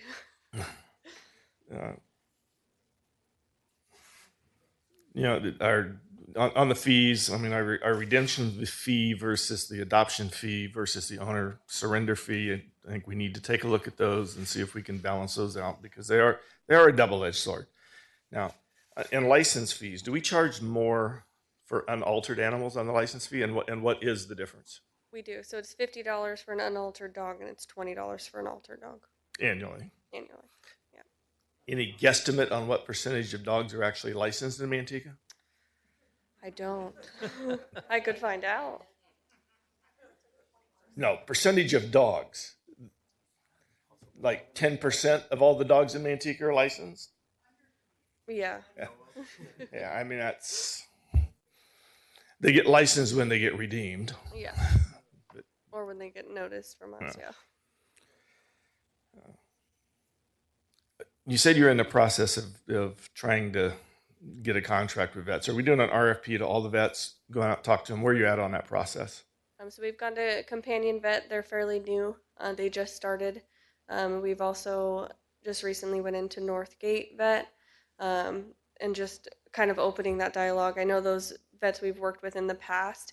I don't know why those relationships ended. So it's kind of trying to rebuild whatever was lost. I'm not sure what happened or why it happened, but I'm just in the beginning stages of reaching out to them and seeing if there's something that we can work out. So we've not done an RFP to all the vets in the area. No. Do we track on the owner surrenders? Do we collect information on who's bringing the dog in? We collect an ID from everyone that brings in a dog. So that's even a stray dog, any animal, not just owner surrenders. And do you identify those that are repeat owner surrenders? Yes. Then what do you do when they come in the third time? They pay their fee and they still live in Manteca, so we still allow them to surrender that pet. So one of the options we could do is decline to accept Yes. owner surrenders from repetitive users or honestly abusers. Yeah. That's a double-sided sword. It is. You know, it's everything we're talking about is a two-edged sword. I mean, it's a damned if you do and damned if you don't. Unfortunately, there's no black and white in animal services. A lot of gray. I mean, it's no black and white. And honestly, this is not a new problem. I mean, I retired 15 years ago, and it was a problem for the 32 years I was at the police department. Well, we didn't have animal control for all 32 years of it. We took it over about 10 years in for me. So, 22 years. I mean, it's always been a problem. The feral animals, the feral cats in particular, have always been an issue. Melanie Parker, bless her soul, I mean, how she does it, and don't even think about going to her house. I mean, her and her friend partner, you know, in the process, have done an incredible job on TNRs on their own dime and on donations that they collect, and they provide low cost. Well, they provide vouchers, or at least they used to, vouchers to people to go get their animals spayed or neutered. It flabbergasts me that they've become so expensive. And I don't know, and maybe you know why the price has gone up so much. Or have a clue anyway. I mean, it seems crazy to me that it's become so expensive. Well, and even these ones that are lower cost to the public are backlogged to. Well, there's a friend February. of mine's daughter who lived in Sacramento brought their dog to Turlock to get it neutered because that was where there was a low cost clinic there, and waited 3 months to get in. So we're at the vet's mercy when it comes to cost. I mean, there's no. We just had someone come out and audit the shelter, and that was one of the things they even told us. They're driving animals in a car to a veterinary in cities very far away from their city to get services because they can't even get adequate services in their own city. So I don't think we're the only one in this situation based off of what we're hearing. No, I'm sure we're not, and we need to develop those relationships with the vets. And honestly, if they're not willing to deal with this problem, we need to out them. I mean, they have an oath as a vet to try and help with this too, not just to make a ton of money. I can't believe it, $300 or $400 a piece for a big dog, that they're making some money off of that deal. Well, and even our low cost clinic that we use, we have a 90-pound dog. They quoted us $415 to spay her. Who wants to pay that to adopt a dog? Very few. Especially, it's difficult to find adopters that want to do that. I think we need to continue to improve and do what we're doing with the fostering, the rescues, adoption days. We may want to look at the appointment only owner surrenders. Again, two-edged sword. But we need the information in order for whether we make the decision or Tony or Chief Aguilar makes the decision on how to do that. They need the information. We need the information. The home to home program, $50 a month, we can probably afford that. You got a grant to cover some of it if we wanted to get through the fiscal year. Obviously, the maintenance issues are going to get looked at.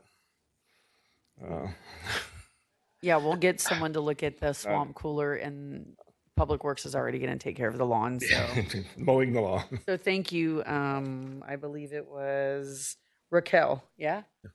Oh, Ruth. Please thank your husband. And we use a lot of volunteers. And honestly, probably use and abuse a lot of volunteers at the shelter. They're very passionate about the animals and taking care of them and doing what they can. And you have our thanks. Honestly, I wish we could do more. And the challenge is we are limited on what we can do by the revenue that we have.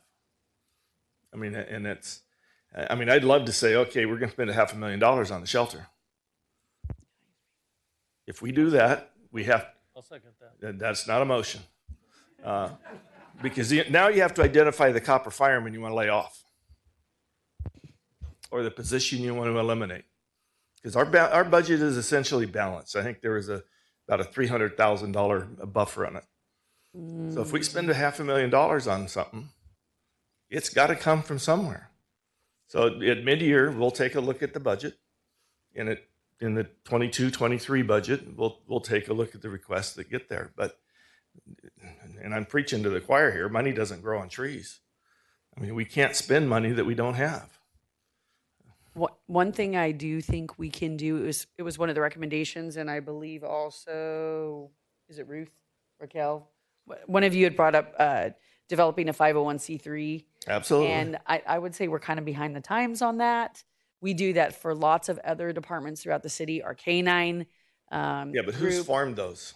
The city hasn't formed those. It's been groups of employees and/or. Well, I think we have a lot of groups that would probably be. I mean, we just need to find somebody that can do it. Does take some time, does take some money. Yeah. I've been involved in the formation of more than one 501c3, and it does take a little time and money. Yeah, and I'm fully supportive of it, and we can support that effort as much as we can. Absolutely. And then we'd be able to take donations, which I think would help with some of these issues, not solve all the world's problems, but I think it would help. And based off of the other cities I spoke to, they've seen a lot of success with it. So definitely worth a shot. You know, there's Tracy's been mentioned more than once, and that they have double the staffing, and they also have a $27 million surplus as a result of the Amazon warehouse and the change in the ownership of the Amazon warehouse. And we don't have that, and that's just the reality. I mean, I wish it wasn't, but us get charged, and the staff get charged with trying to spend the money responsibly. And it's an election year, so nobody's even going to talk about raising fees or taxes. No, November 9th, we can talk about that.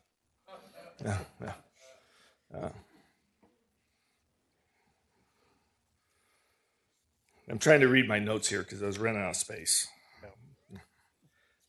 And I think that's all I've got on that. I know that actually in a meeting ago, it brought up about the dog walking. Have we made any progress on that? It's actually one of the recommendations. So we have gotten sample waivers and forms, and we've met internally about developing a program. It's not fully developed. When it's locked and loaded, it is something we're going to be exploring and setting some parameters to.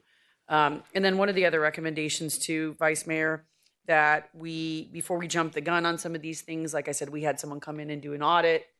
They volunteered their time. It was awesome, but we're encouraging some of the staff to get out and kind of go visit some other sites, some more progressive sites, some sites that are doing some really amazing work, and maybe look to partner in different ways. So it's coming. I'd like to see the audit. Oh, yeah. Yeah. Gary covered it, but I'd like to see the monthly stats. The other thing we haven't really talked about a lot is we gained 21% of capacity of the budget, of the shelter, October 1st. Because Lathrop accounted for roughly 21% last year. So we've gained some capacity. And I know that the shelter staff keep animals there as long as they possibly can. I mean, and honestly, we've done that for years. And I know there's been talk about the design of the shelter and the animals are all inside. And one of the reasons that shelter is it was designed the way it was is we were getting animals constantly stolen out of the shelter when it was in the old shelter. They'd cut the chain link fence, animals gone. Vicious animals that attacked and killed other animals and or bite animals happened on more than one occasion, and so that's one of the reasons for the design of the shelter, so that they don't have it's in the building as opposed to an outside kennel. Yeah, I think that's it at this point. All right. One other comment I wanted to make real quick. It was on my notes. Is the wildlife.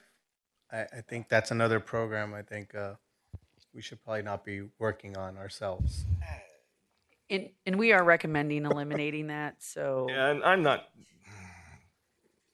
sure on that one because it's the same double-edged sword. I know, but okay, we're now going to say, cast, call the private trapper, pay him $200 to come out and catch the animal and kill it. You end up with the same result, and you just cost the citizen $200. Before we make that final determination, I'm going to provide council with the background on it. But that we are looking to do that. Two-edged swords. Okay. As I said earlier, I really commend you guys for the work you do and the volunteers for the assistance and all that. And as it was pointed out, I wish we had a blank check and we can do everything we need to do, but we don't. And I was really happy to see your list of recommendations. I think this list is what we need to do. What I would like you to do, Chief and Tony and you, is come back with a program that we can consider, or programs that we can consider, and how much it's going to cost on an annual basis, so that we then have a program in dollars to look at and see what we can do. And that's really one of the reasons why I brought this issue up some time ago, is that it bothered me personally because I take care of 10 cats at my office. And if I didn't feed them every single day, they would die, or they'd be eating mice and whatever else is out there. And but I need somebody to come and trap them, because the two mother cats are just producing kittens you would not believe. And I go through a 16-pound bag of cat food every 4 days. So we need to do something. We really do. So if you don't mind, Chief, come back with a program of some sort and how much it costs. I mean, I'll agree with you. We need to take a look at the TNR program. Yeah. I mean, that should be first. The long range, the long-term fix is you've got to reduce the population, particularly the cats that are reproducing. I mean, because it is exponential. I mean, it's just crazy how quickly they can take over, particularly in the outskirts of town where they're or in the where there's vacant lots. They can just take over the neighborhood. And Melanie, I hate to keep, I mean, she's done a tremendous job with that. I mean, that's how she got started 30 plus years ago. Well, doing the feral cats like we're doing hasn't shown a decrease. So I mean, we're not changing anything just by eliminating them. Right. We're just creating more. We need to get to the root cause. Okay, if there's nothing else, do we need a motion or? I just wanted to, before you guys wrap it up, I just wanted to thank Whitney Monroe for working on all of this, presenting this. We kind of threw her into this tonight. She's been really great. She gave Assistant City Manager Josso and myself a tour of the shelter. She's been very, very helpful. So I want to give her a shout out. because this is no small task coming and presenting in front of you all sometimes. And this has been a hot topic, and she's been really passionate about it. And I actually think that we have a lot of potential to do some really great things. It's going to take us some time. So I would say, just like everything, government is slow. Be patient with us, but we hear you. We're going to keep making these changes. And then thank you to the city council tonight. I think you brought up some really good ideas with annual updates.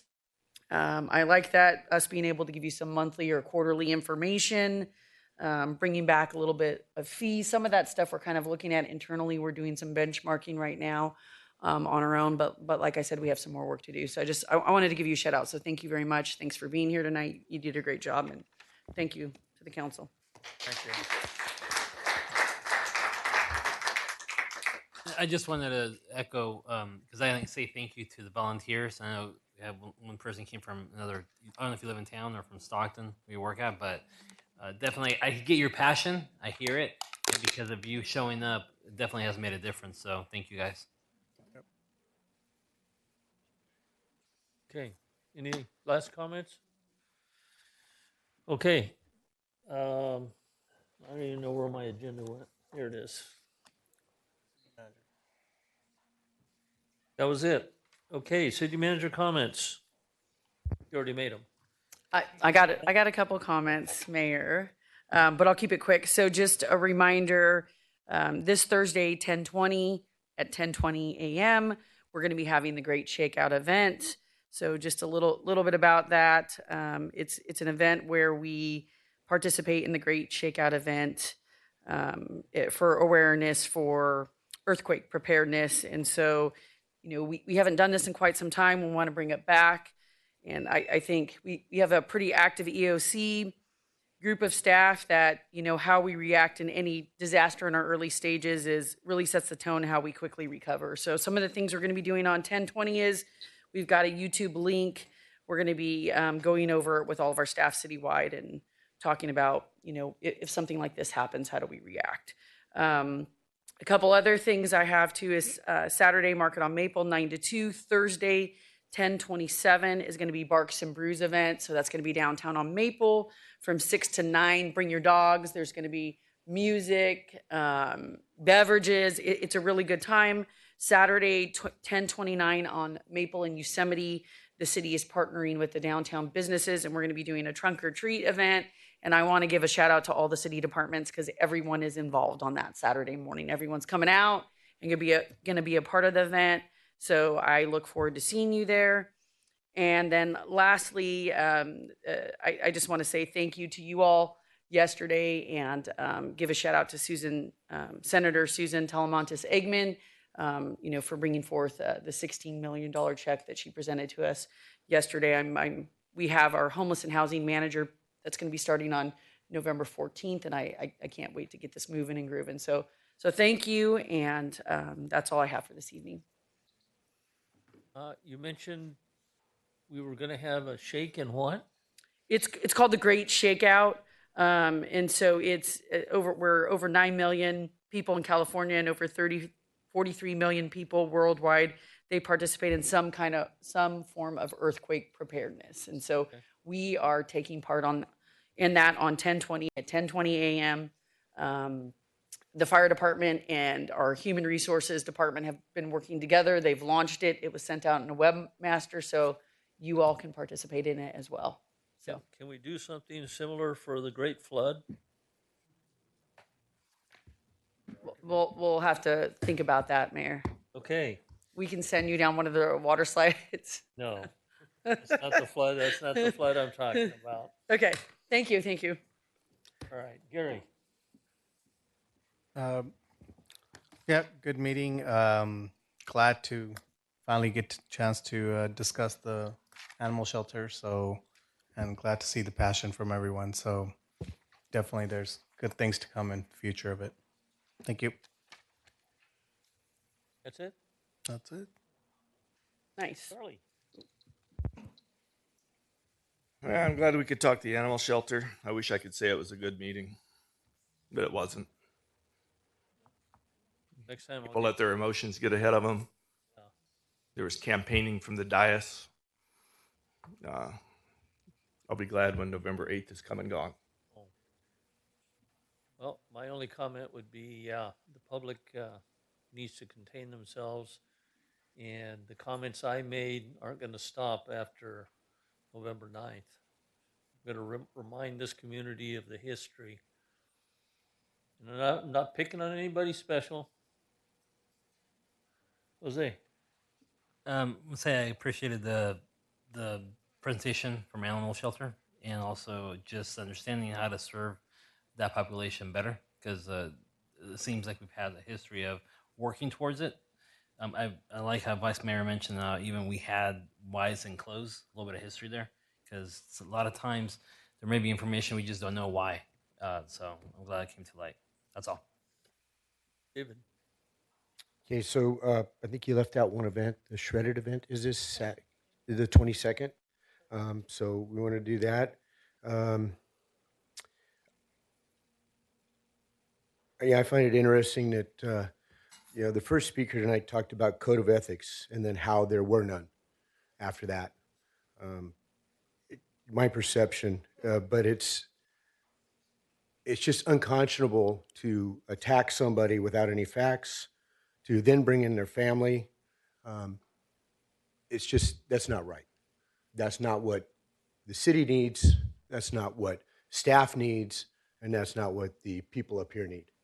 I'm just not happy with how that was taking place. It's really just embarrassing, flat out embarrassing. The second thing I want to clear up is the navigation center. It's a navigation center. It was never a regional navigation center.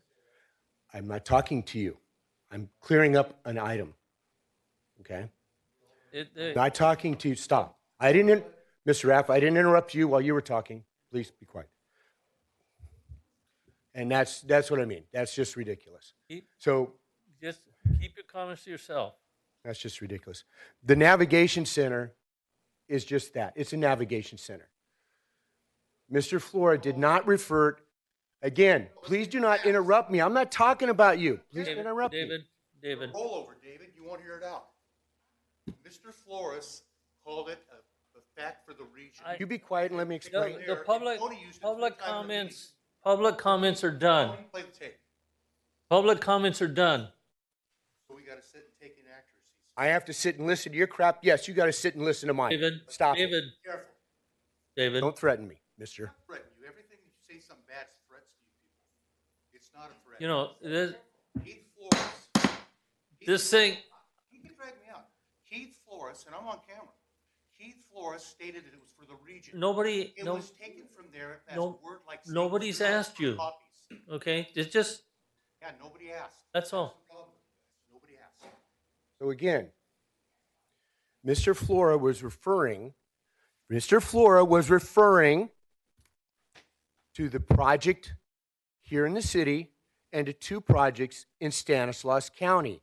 His words were, this will help the region. This will help the region. Right here. I'm trying to support you, and you're not listening. No, you're not listening. No, Okay. You're not listening. All right. Anyway, that's the thing. It was never said to be a regional center. We never planned a regional center. Never was. Never was, Ben. Never was. Ever. Okay, that's Dennis? enough. That's enough. Let's move on. Wow, that's good. Let's move on. Now I don't even remember what I was going to say. Well, that was good. I got that. How about motion to adjourn? Okay, we're done. We're done. Meeting adjourned. And I didn't even get a chance to say anything.